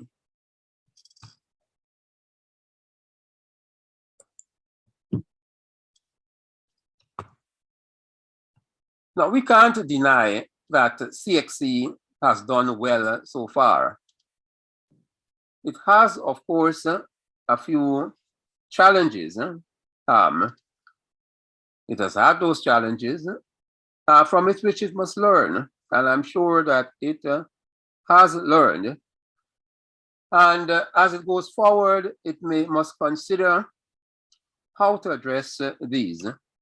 One of the challenges to which I wish to call attention is how to deliver on the expected certification of a wider population, a much wider population of students than the British examinations that it replaced. And just to put that in context, I should point out that the British GCE O-levels that it sought to replace catered for the top 20% of secondary school students, while the certificate of secondary education, where it was offered, catered for another 40%. And as I said elsewhere, by implication, the bottom 40% of the population was regarded as unexaminable. And so it is understandable that when CXC was established, it sought to address this issue of catering to a much wider secondary school population, and therefore ended up developing 3 proficiencies at its CSEC examination: general proficiency, technical proficiency, and basic proficiency. But perhaps CXC was... Professor Griffith, you have 2 minutes more. Thank you. Okay, but perhaps the CXC was over ambitious in this regard because the general proficiency did not take off in the way that is expected. And therefore, it had to remove the basic proficiency rather, didn't take off, and now offers a general proficiency as its primary examinations. it sought to address some of the limitations of the basic proficiency by the Caribbean secondary level, by Caribbean certificate rather of secondary level competence, the CCSLC. But that too did not fare very well. And so this is one of the areas that CXC would have to give attention as it proceeds in the future. I'm suggesting that in order to address this properly, that CXC should first have an engagement, do a piece of research where it collects the data from the various stakeholders on what kind of program should be offered to these students who are generally not certified and cannot easily be certified through the SCAPE and CSEC. And having done that, to make sure that before it announces the new examination, it is able to obtain from governments a commitment of the number of candidates that they intend to field annually. And this is an area I believe warrants further attention from CXC as it moves forward. I would want to stop there in view of the time constraints, and perhaps later on, if the opportunity provides, I might be able to expand in some other areas. Thank you so much, Professor Griffith, for that comprehensive vision of where CXC has come from, where it is currently, and even offering a recommendation on where it can go in the future. I now invite Professor Williams to share his presentation to the roundtable. Professor Williams? Okay. Very good afternoon to everyone. Is everyone hearing me well? Yes, yes, we are. Wonderful. So good to be here and so good to hear my colleagues, presenters as well. Let me firstly take this opportunity to also congratulate CXC on this very important forum. I actually think it's a very useful discourse to talk about repositioning an organization like CXC at a time like this. As we know, without the repositioning, rethinking, and transformation, projects like CXC will not be able to become globally competitive, and therefore, organizations just have to reposition, otherwise they die. And so the thinking and the thought process about repositioning, I think, is absolutely necessary and quite timely. And I think this is a very good beginning for CXC to actually lay on the table the thought process about repositioning, hearing the thought leaders, looking where they're coming from, making adjustments to where they're going, and incorporate new thoughts and new ideas. So I really want to congratulate the leadership of the CXC and all the persons who are involved in putting this forum together. Now, my really brief presentation, if I may call it that, because I just have some thoughts actually on the whole issue of repositioning and how these repositioned organizations may look in the 21st century. And I wanted to take it from a slightly different perspective, which is really continuing the discourse on how digital is going to actually shape a repositioned organization for the future. So that's the perspective I want to take this from as we speak. And so what I will do here is to just give you a few thoughts, if you don't mind, on the repositioning of organizations in general, but linking it back to the Caribbean organization, CXC, yes? So let me start by just saying that in thinking through the repositioning of any organization, including the Caribbean Examination Council and other organs of CARICOM, we have to have as a broad assumption the fourth industrial revolution that is unfolding right now in terms of how it is repositioning organizations and repositioning companies, repositioning institutions, repositioning cities and the way that we just carry out our daily lives. As you would appreciate, this fourth industrial revolution is now being led by smart automation, which is really a far step from about 200 years ago when it was being led by the steam engine, and it was more about physical strength. Now you're talking about moving organizations forward, but it's more about what is there in terms of the cerebral thinking, in terms of knowledge management, in terms of knowledge and capabilities, and not so much physical strength. And so as we think through the fourth industrial revolution that is now shaping the way that we actually manage our lives, and especially critical for small economies like ours in the Caribbean, you would appreciate that the economies in the Caribbean, in the main, we can be considered mainly city-states. Because we're so small, it's very difficult for us to really engage in any mass production of any items and manufacturing of anything that is going to be as competitive as, say, China or even India or Indonesia or those places. So the real thrust is that if Caribbean organizations are going to compete in any significant way in the global economy, we have to use services as that growth pole that is going to help us to position our competitive advantage. Now, if we accept that services will be the new growth frontier for economies like us in the Caribbean, given our size and our history and our geography and those kinds of things, then we have to also accept that to build a service economy, the most critical variable that you will have to build is the human capital resource, yeah? Because the human capital resource is what is now going to give you that competitive edge in terms of the high value, high quality service that you're going to have. And so CXC is such a fundamental organization in doing that, or helping us to facilitate that global competitiveness in the service industry by providing high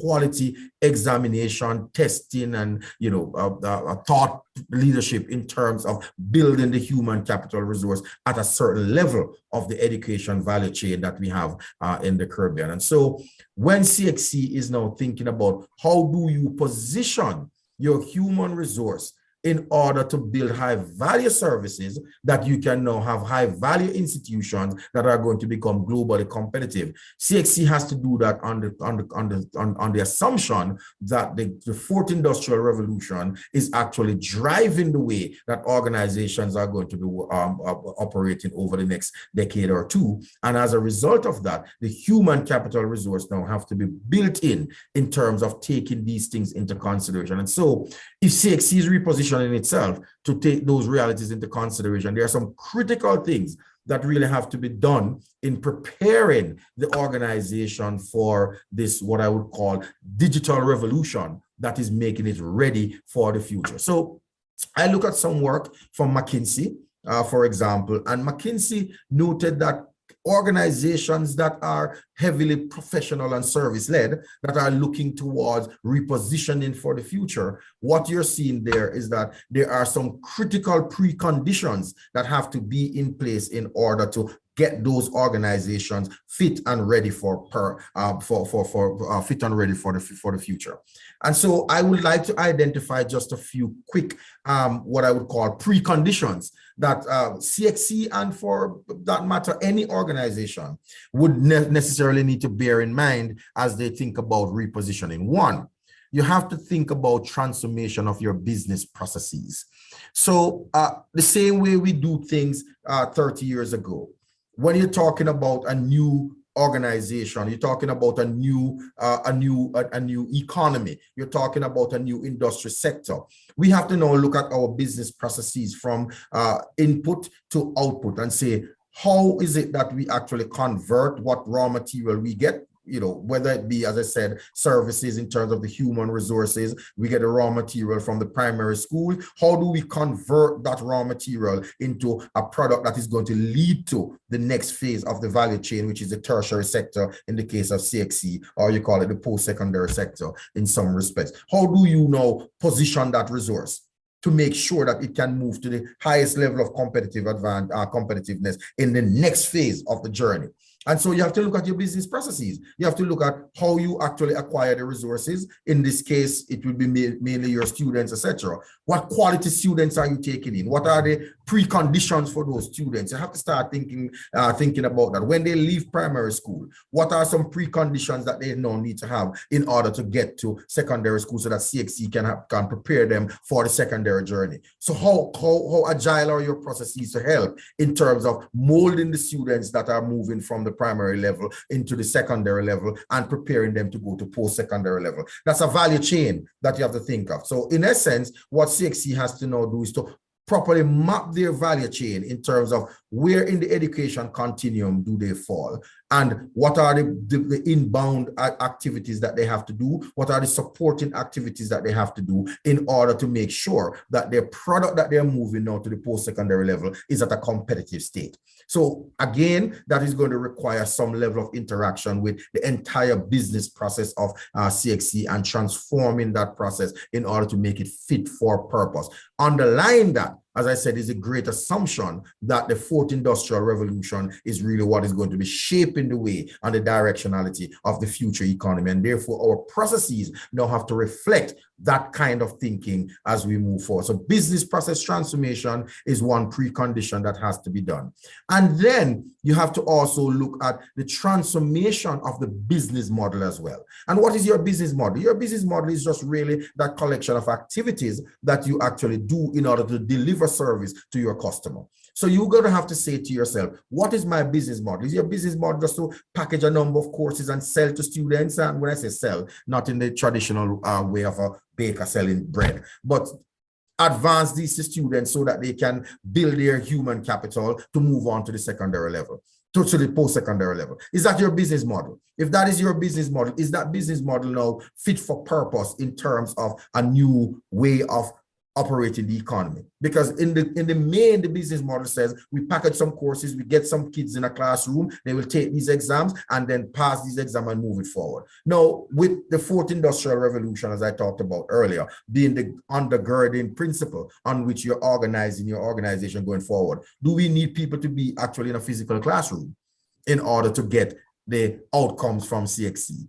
Do we need them to be in a virtual classroom? What will be the nature of the virtual classroom? Those kinds of issues now come to play on how your business model is going to look for the future. I don't have the immediate answer for that now, but these are thoughts that you have to now put into thinking about how you're structuring your business model going forward. Do you need a new business model, or do you continue with the existing business model but tweak it to fit the environment that you're actually operating in? Another precondition that I would actually want to talk about is the cultural transformation as well. Now, you also have to make sure that when you're looking at how you're repositioning and repurposing your organization for the future, that the people themselves are at the center of it, because you can't just say we're going to reposition, but you're going to just give the people an edict to say this is how repositioning is going to look. What you have to do is to make sure that the people are at the center of this, and the people come up with a people-centered approach towards repositioning. I bring you to a case study of a Japanese railway corporation called Tessie. If you think about Tessie about maybe 30 years ago, everything bad about the company. Press was bad, the financials were bad, employees demoralized, etc. And what they did in that company was to say to the employees, listen, we have employed these big wig consultants to come and give us a model about how we're going to transform. But the employees themselves said, no, but we have some thoughts about how we are transforming the company. The long short of it is that the employees came up with their own transformation project that they bought into. And today, those of you who have gone to Japan, you will know that Tessie is like a tourist attraction. People are going there now to look at how quickly they clean their trains, how quickly they actually do their activities on the train, etc. It's become a tourist attraction now. The company is alive and well. They change the uniform, they change the way that they operate, they change the way that the customers relate to the employees, they change the way that the employees clean the bathrooms, all of those things. And the point I'm making about all of that, and that case study is available. You can look at it. It's called the Tessie case study from Harvard Business School. But what you will look at is the way that the employees have actually come up with a transformation program to change their own organization rather than coming from the top and you just giving an edict and say, we have to change. So a part of the precondition for the repositioning going forward is to make sure that the employees are on board, they buy into it, they have a cultural transformation, and we could get that going. So those are three preconditions that I would like to note as we think through repositioning. We have to think about, as I said, the business processes, the business model, and the cultural transformation. But I also want to add some critical best practices that we have also seen in terms of transformation and in terms of repositioning going forward. The first one has to do with leadership. Leadership is so critical to any transformation journey. But when you're thinking about leadership in a digital environment, a virtual environment, or whatever environment, the truth is that leadership will have to now take on a new dispensation. They have to be innovative, they have to be agile, they have to be tolerant, they have to be flexible. Those are traits of leaders that you would have seen that have transformed organizations from being nothing to being great. I think Jim Collins usually call it from good to great. Yeah, but those are traits of leaders that you see that have transformed organization. But at the core of the transformation is a leadership journey, is a leadership that is actually going to get that vision to the people, make sure the people buy in. But the leader has to have that innovative mind, and that mind that says, I am flexible. I am also willing to tolerate change. I'm also willing to take risk, because one of the major things is risk taking. You can't expect transformation without taking risk. And a lot of persons are afraid of taking risk. Now, if you're afraid of taking risk, you're not the leader to make the transformation for the new organization going forward. So I'll quickly say that. There are some other quick things that I will also mention. One is the capacity upgrading. That is also very, very important. You have to make sure that you have the people that are fit for purpose, and you have to do the necessary deep dive in the organization to say, where are the skill sets that I need? What are the skill sets that I need? Where are they located in the organization? Where is the gap? And then you can put in the necessary program to fill the gap. As we're talking about digital transformation and a digital organization, for example, where are the skill sets in terms of the technological advances that you're going to use? Where are the skill sets in terms of using new technologies? What kind of gaps we have in those, and how can we put those things in there as well? All right. Then you have to ensure that, as I said before, empower the workers. The workers have to feel that they are part of this journey as well. And then you have to upgrade your tools of the trade. You can't expect that persons are going to talk about a transformed organization in the 21st century, but we're still using computer technologies that are 13 and 14 years old. It's just not going to work. If you notice today, for example, I don't know how many of you have bought a computer in the last 6 months or so, but the way that they're building computers are changing. You don't even have these ports on them anymore. Because why? Because everything you save on your computer now is in the cloud. So all the manufacturers are saying we don't need to have all these HDMI ports and all those things anymore. The fact that these things are happening shows that you have to also upgrade your skills in terms of how you use these tools. So you have to give them the tools, you have to give them the right tools in order to operate in the trade, because it doesn't make sense you come with a great vision to say we are repositioning CXC for the 21st century, and we are repositioning CXC to take care of the digital world that is out there, but the people don't have basic things like proper broadband internet connection. They don't have basic things like proper computer technology with the right speed to use. They don't have basic things like Wi-Fi and all of those things that they can use on the go. These are very important consideration to get people to have the right tools towards the upgrade. And these are lessons that we have seen in organizations that have actually gone forward to transforming themselves. And the final thing that I will say on this issue in terms of some of the things that really are critical best practices is communication.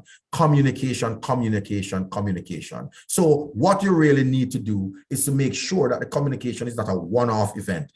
Communication has to be constant, because the only way that you're going to get change going is to constantly reminding persons that these are the things that are important. These are the things that we're doing. For example, people normally complain about strategic plan not being implemented and all those kinds of things, all right? And most people in organizations here. But you know, one of the major faults for strategic plan not feeling or getting the kind of gravitas, if you want to use that word, in terms of organizational transformation? Because most leaders think once the plan is finished, the plan is put on the shelf and that's the end of the story. The plan has to consistently be communicated. You need to have your weekly meetings, your monthly meetings, you need to have your quarterly meetings, you need to have your annual retreat, and keep the plan alive at the forefront of people's mind, because this is the big vision, these are the big targets that we're going towards, and keep it alive. So constant communication, studies have shown, is critical to the transformation journey and the repositioning of any organization going forward.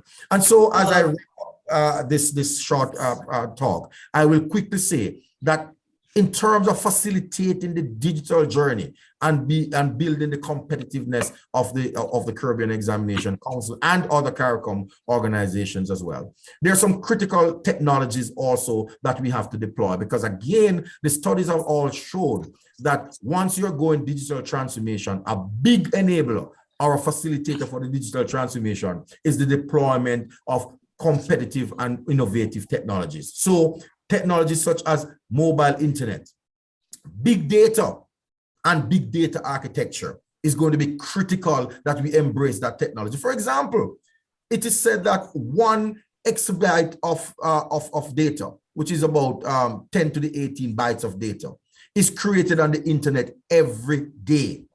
And this is roughly the amount of data that you can actually save on 250 million DVDs. Think about 250 million DVDs in your organization. You don't have space for that. So now big data is really what is going to allow, the big data architecture is really what is going to allow you now to be able to store these things in a way that you can now start processing and mining those kind of things. And in addition to that, another big technological advance that is going to facilitate your digital journey is cloud computing. It makes the big data essential for storing, processing, and mining. Because without cloud computing, the truth is that you can't store 250 million DVDs in your organization. You just don't have the physical space to do that. So you're going to have to embrace cloud computing, yes? And then, sorry? Time, sir. Time, Yes. sir. Time.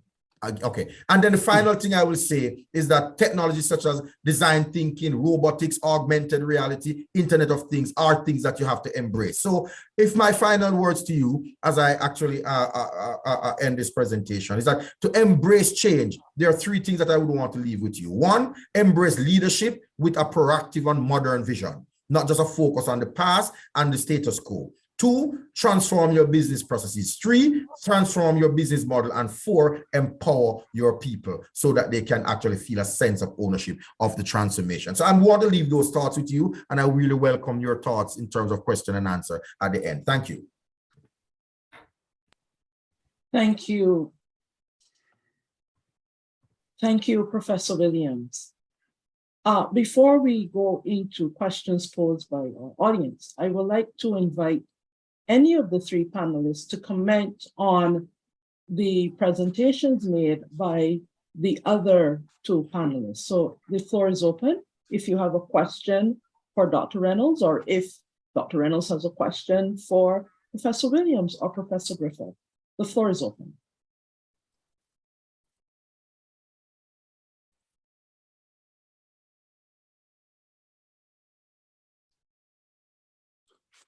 I don't really have a question for any of my colleagues. Just to note that I got at the late end of Professor Griffith's presentation, but it really gave us a good indication of all the things that have been happening good about CXC. But as we're talking about repositioning, the real issue is now how we package those things that have been good for CXC in order to transform for the future. So we can't throw out the baby with the bathwater, as they say. So we have to look at all the good things that have happened. But as we look at the good things that have happened, how we now convert those things into laying the foundation for the future CXC.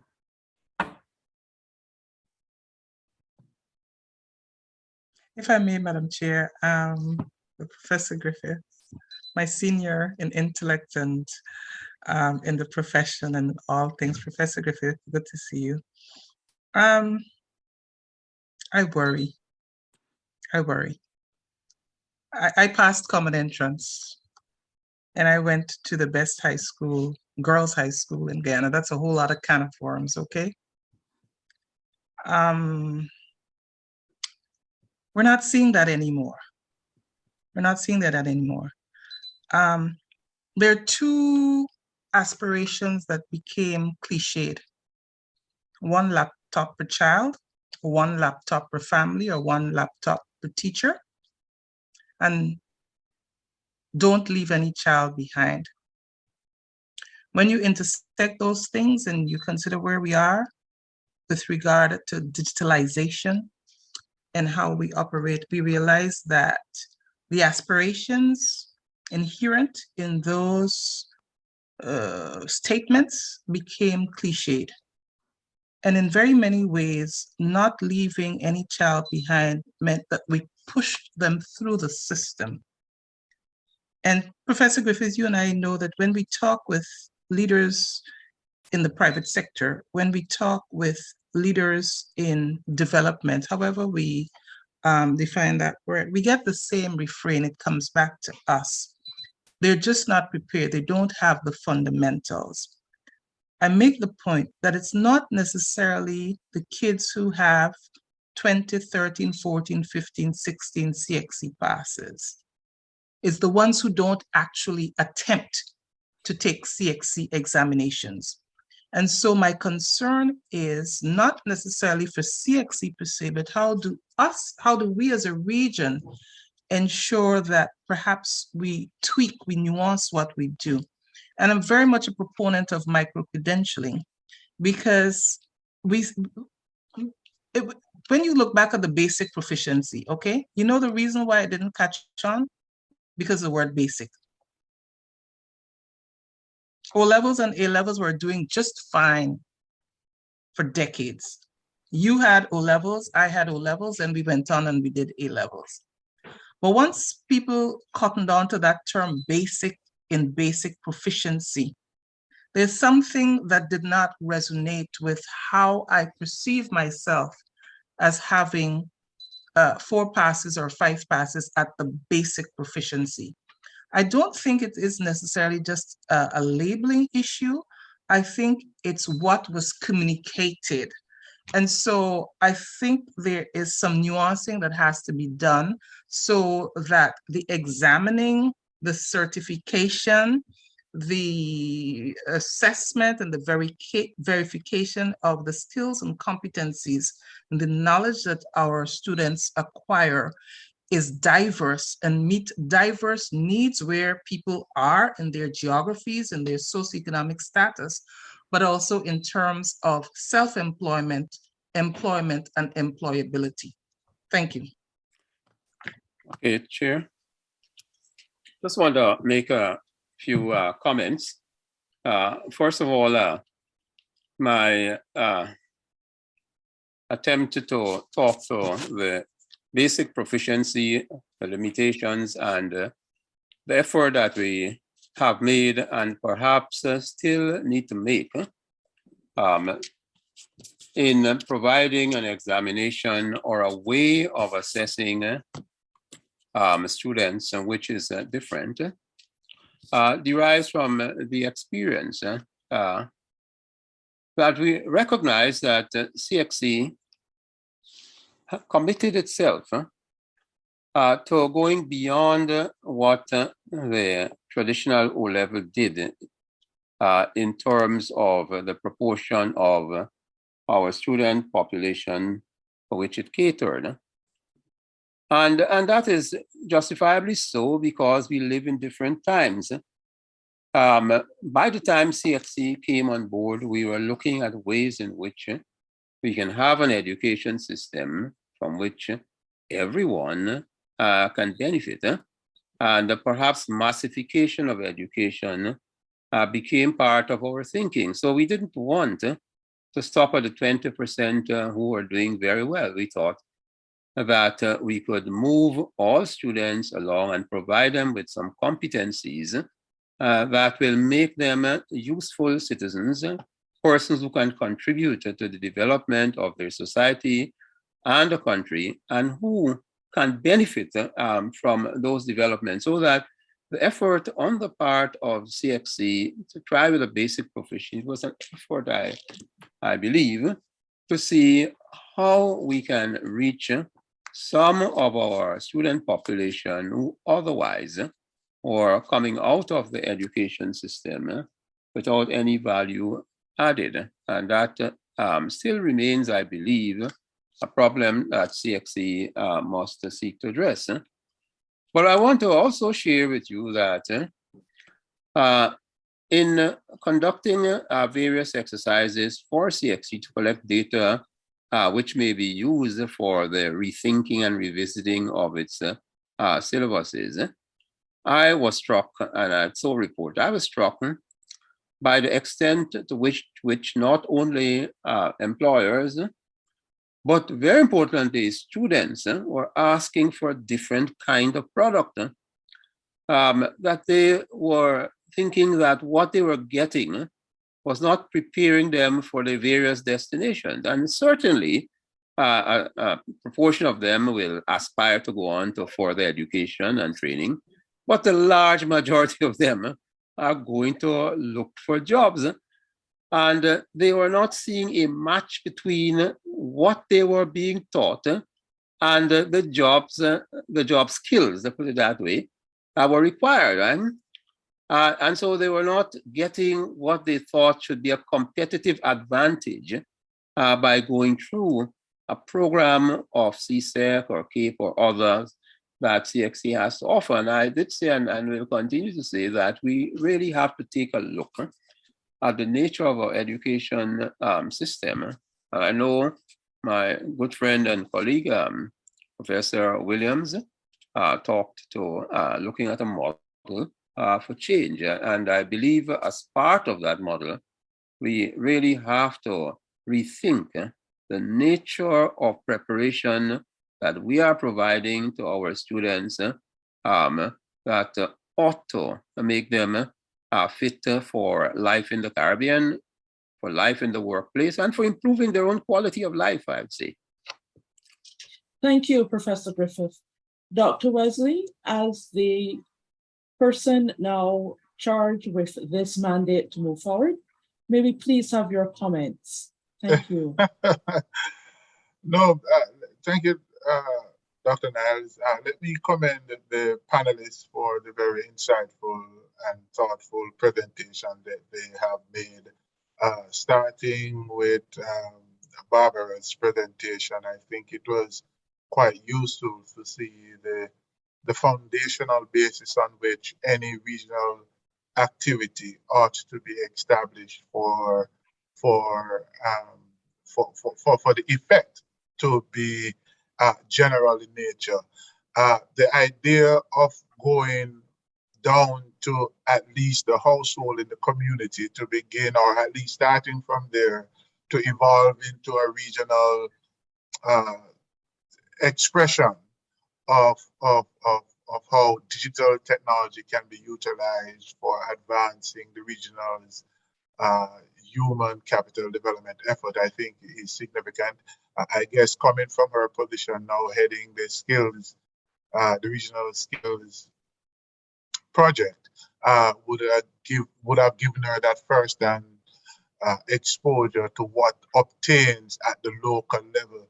I think if you bring that to the regional level, though, what we are recognizing sometimes, and to bring in back what Professor Griffiths and Denzel said, is not so much the students that are having the challenge making the transition, right? What has also happened is those persons who are charged with the responsibility to prepare them and facilitate the process are not necessarily at the level to give that kind of guidance. In some cases, the students are way ahead of what they are doing. And so what is happening is that, and Barbara gave the correct analogy, that students are saying, boy, it doesn't make sense, I stay in school. I mean, okay, so what I want is not being presented in the way I want it to be presented. And so our challenge at this level is, how do we get the policymakers to begin to invest in the transformation that is needed? You know, you're talking about our teachers' colleges now, allowing for persons to come out with this. Have you heard, and Professor Griffiths, you have been in teacher education for a while, where younger teachers, because it's not all bashing just what happens in the teachers' colleges, the younger teachers who come out of teachers' colleges with this excitement and energy to use technology gets frustrated when they get into the classroom to use all these expertise to begin to show what is possible within education. And so we have to approach it from a holistic approach with those who are already in the system and holding it back, those who are coming out with the energy and want to make it happen, our funding partners who need to fund ideas and project ideas in a way that help us to realize the kind of transformation that is needed.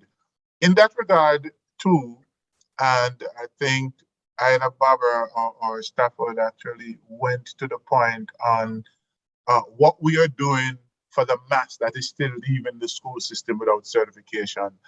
Dr. Edward Ali, we are, and a team is actually leading our thrust right now to what we call CTEC, Career Citizenship and Technical Education Certificate. We are not calling it basic, we're not calling it general, we're not saying, right? It's CTEC. And I think it also accords well with CSEC. So the alignment doesn't give a disparity or any kind of discriminating view as to this certification. It's an alignment and an acceptance that I'm getting something that is preparing me for life and work. And by doing that, we are responding to the concern that Professor Griffiths would have raised and what you would have made, Dr. Reynolds, on how we proceed. And then the admonition from Professor Williams with respect to how we transform our digital system, because as you can see from my presentation, we are doing a lot of that digital transformation now. And even in our e-transitioning framework, we have come up, Denzel, based on some of the points you have made, we have come up with what we are now using to assess the system, our digital maturity model, where we are looking at how ready CXC is and how ready the system is to make this transformation. And through that assessment, we are providing some guidance to the ministries of education and policymakers as to what should be done to help this transformation to happen. And I think a lot of that collaboration is taking place. Yes, the culture is critical, staff inclusion, critical, the leadership is critical too in helping this transformation and building the resilience. So I really take the suggestions being made as guidance to us as we seek to even better what we are doing as we reposition ourselves as a regional enterprise for greater regional impact. Thank you very much, Margaret. Thank you, Registrar, for your insights and your continued sharing of the vision. At this point, I would like to thank the presenter and the panelists for an excellent roundtable. We have learned from so many different perspectives. We had Dr. Wesley with his strategic planning and development to make the Caribbean more competitive. We have his plan on how CXC will undergo digital transformation in using all of the new technologies afforded by this fourth industrial revolution. Dr. Reynolds, you have synthesized for us what makes the Caribbean and what we need now to do to be able to move the Caribbean forward as we look towards digitization. We also have to think about the digital skills as a multiplier effect now within the family, within government, and within society. And Dr. Griffith, you have highlighted for us succinctly the accomplishments of CXC, and you have given us a way that you think we can move forward. And as for Professor Williams, you have given us 4 critical pathways that you think will help, as well as some best practices, including leadership, capacity upgrades, empowering workers, upgrading our tools, and constant communication.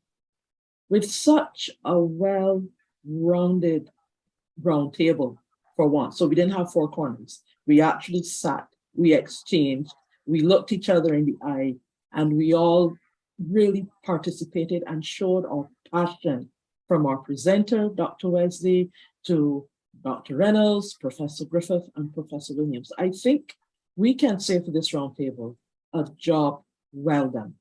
And I want to thank our presenter and our panelists for such an excellent experience this afternoon. To all of our participants, and as well as our attendees and our viewers on CXC TV and UWTV, we have now launched our poll for the stakeholder experience, where you can give your perceptions of today's events. The poll is launched for those of us in the Zoom room.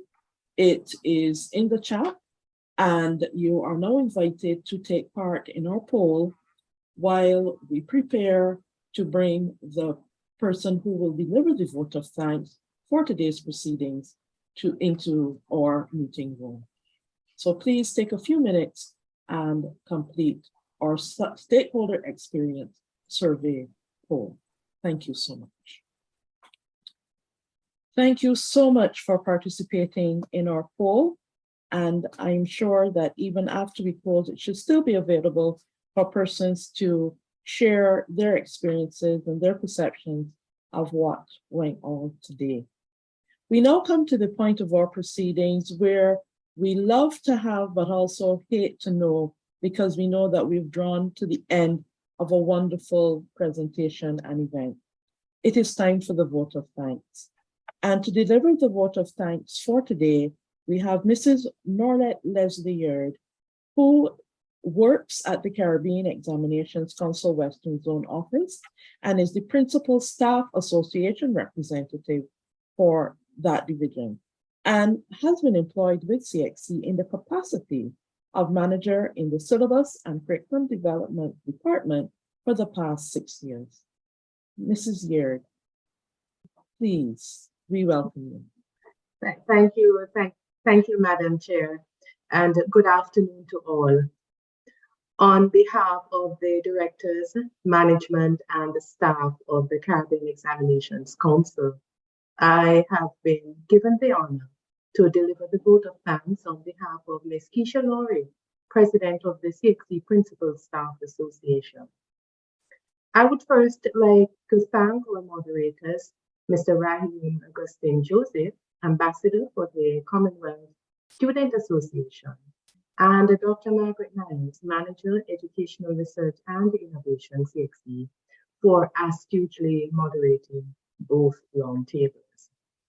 And Dr. Edwarda Ali, Pro-Registrar and Deputy CEO of CXC, thank you for your presentation on new regionalism and enterprise development, and the CXC's role as an institution within the new regionalism agenda.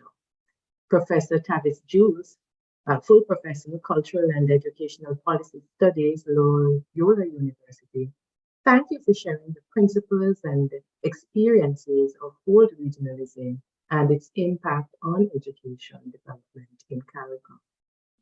Dr. Pax Lewis, Professor of Regional Integration and Small States Development, Brown University, and UWI, thank you for your presentation on where the Caribbean is positioned in the current regionalism and integration agenda and the current trends that persist.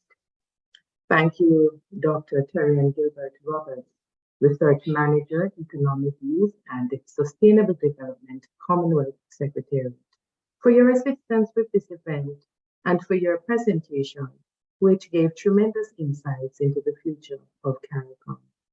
Dr. Wayne Wesley, Registrar and the CEO of CXC, thank you for sharing how CXC is strategically reforming its models and practices to reposition itself as a regional educational enterprise. Dr. Barbara Reynolds, educator and gender specialist, and the CARICOM Digital Skills Task Force co-chair, CARICOM Secretary.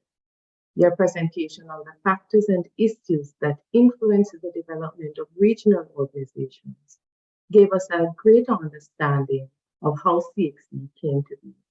Thank you. Thank you, Professor Stafford Griffith, Chairman of CXC Technical Advisory Committee and former Pro-Registrar CXC, for your presentation on the past experiences of CXC as a regional examinations body and the critical lessons learned from these experiences.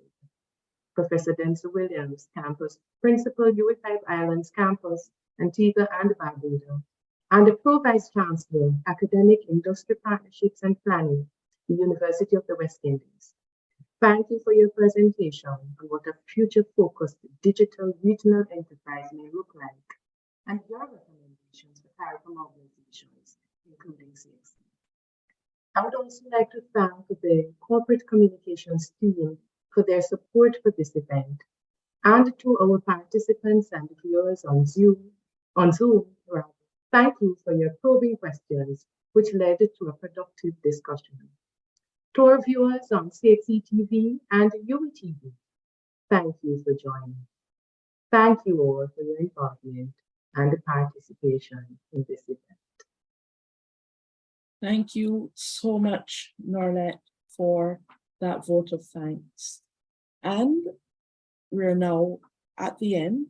I would like to express on behalf of the Council our heartfelt thanks to all of the persons who participated, who presented, who were part of our roundtable, and especially to those who joined us via CXC TV and UWI-TV. Each and every one of you matters in our repositioning project, and we will continue to engage, and as admonished by Professor Williams, keep the communication constant and ongoing. Thank you so much for being a part of our activity today. Raise your voices high and sing of your Caribbean pride. Sing it loud and strong. Feel our hearts beat as one. Celebrate in song as we rise to heights where we belong. Sound the victory drum for CARICOM. Hele, hele, wavo. Open your sting, CARICOM. Leve, leve, wow. Hele, hele. Tabu, yeah, tabu, wow. Knock your drum, CARICOM.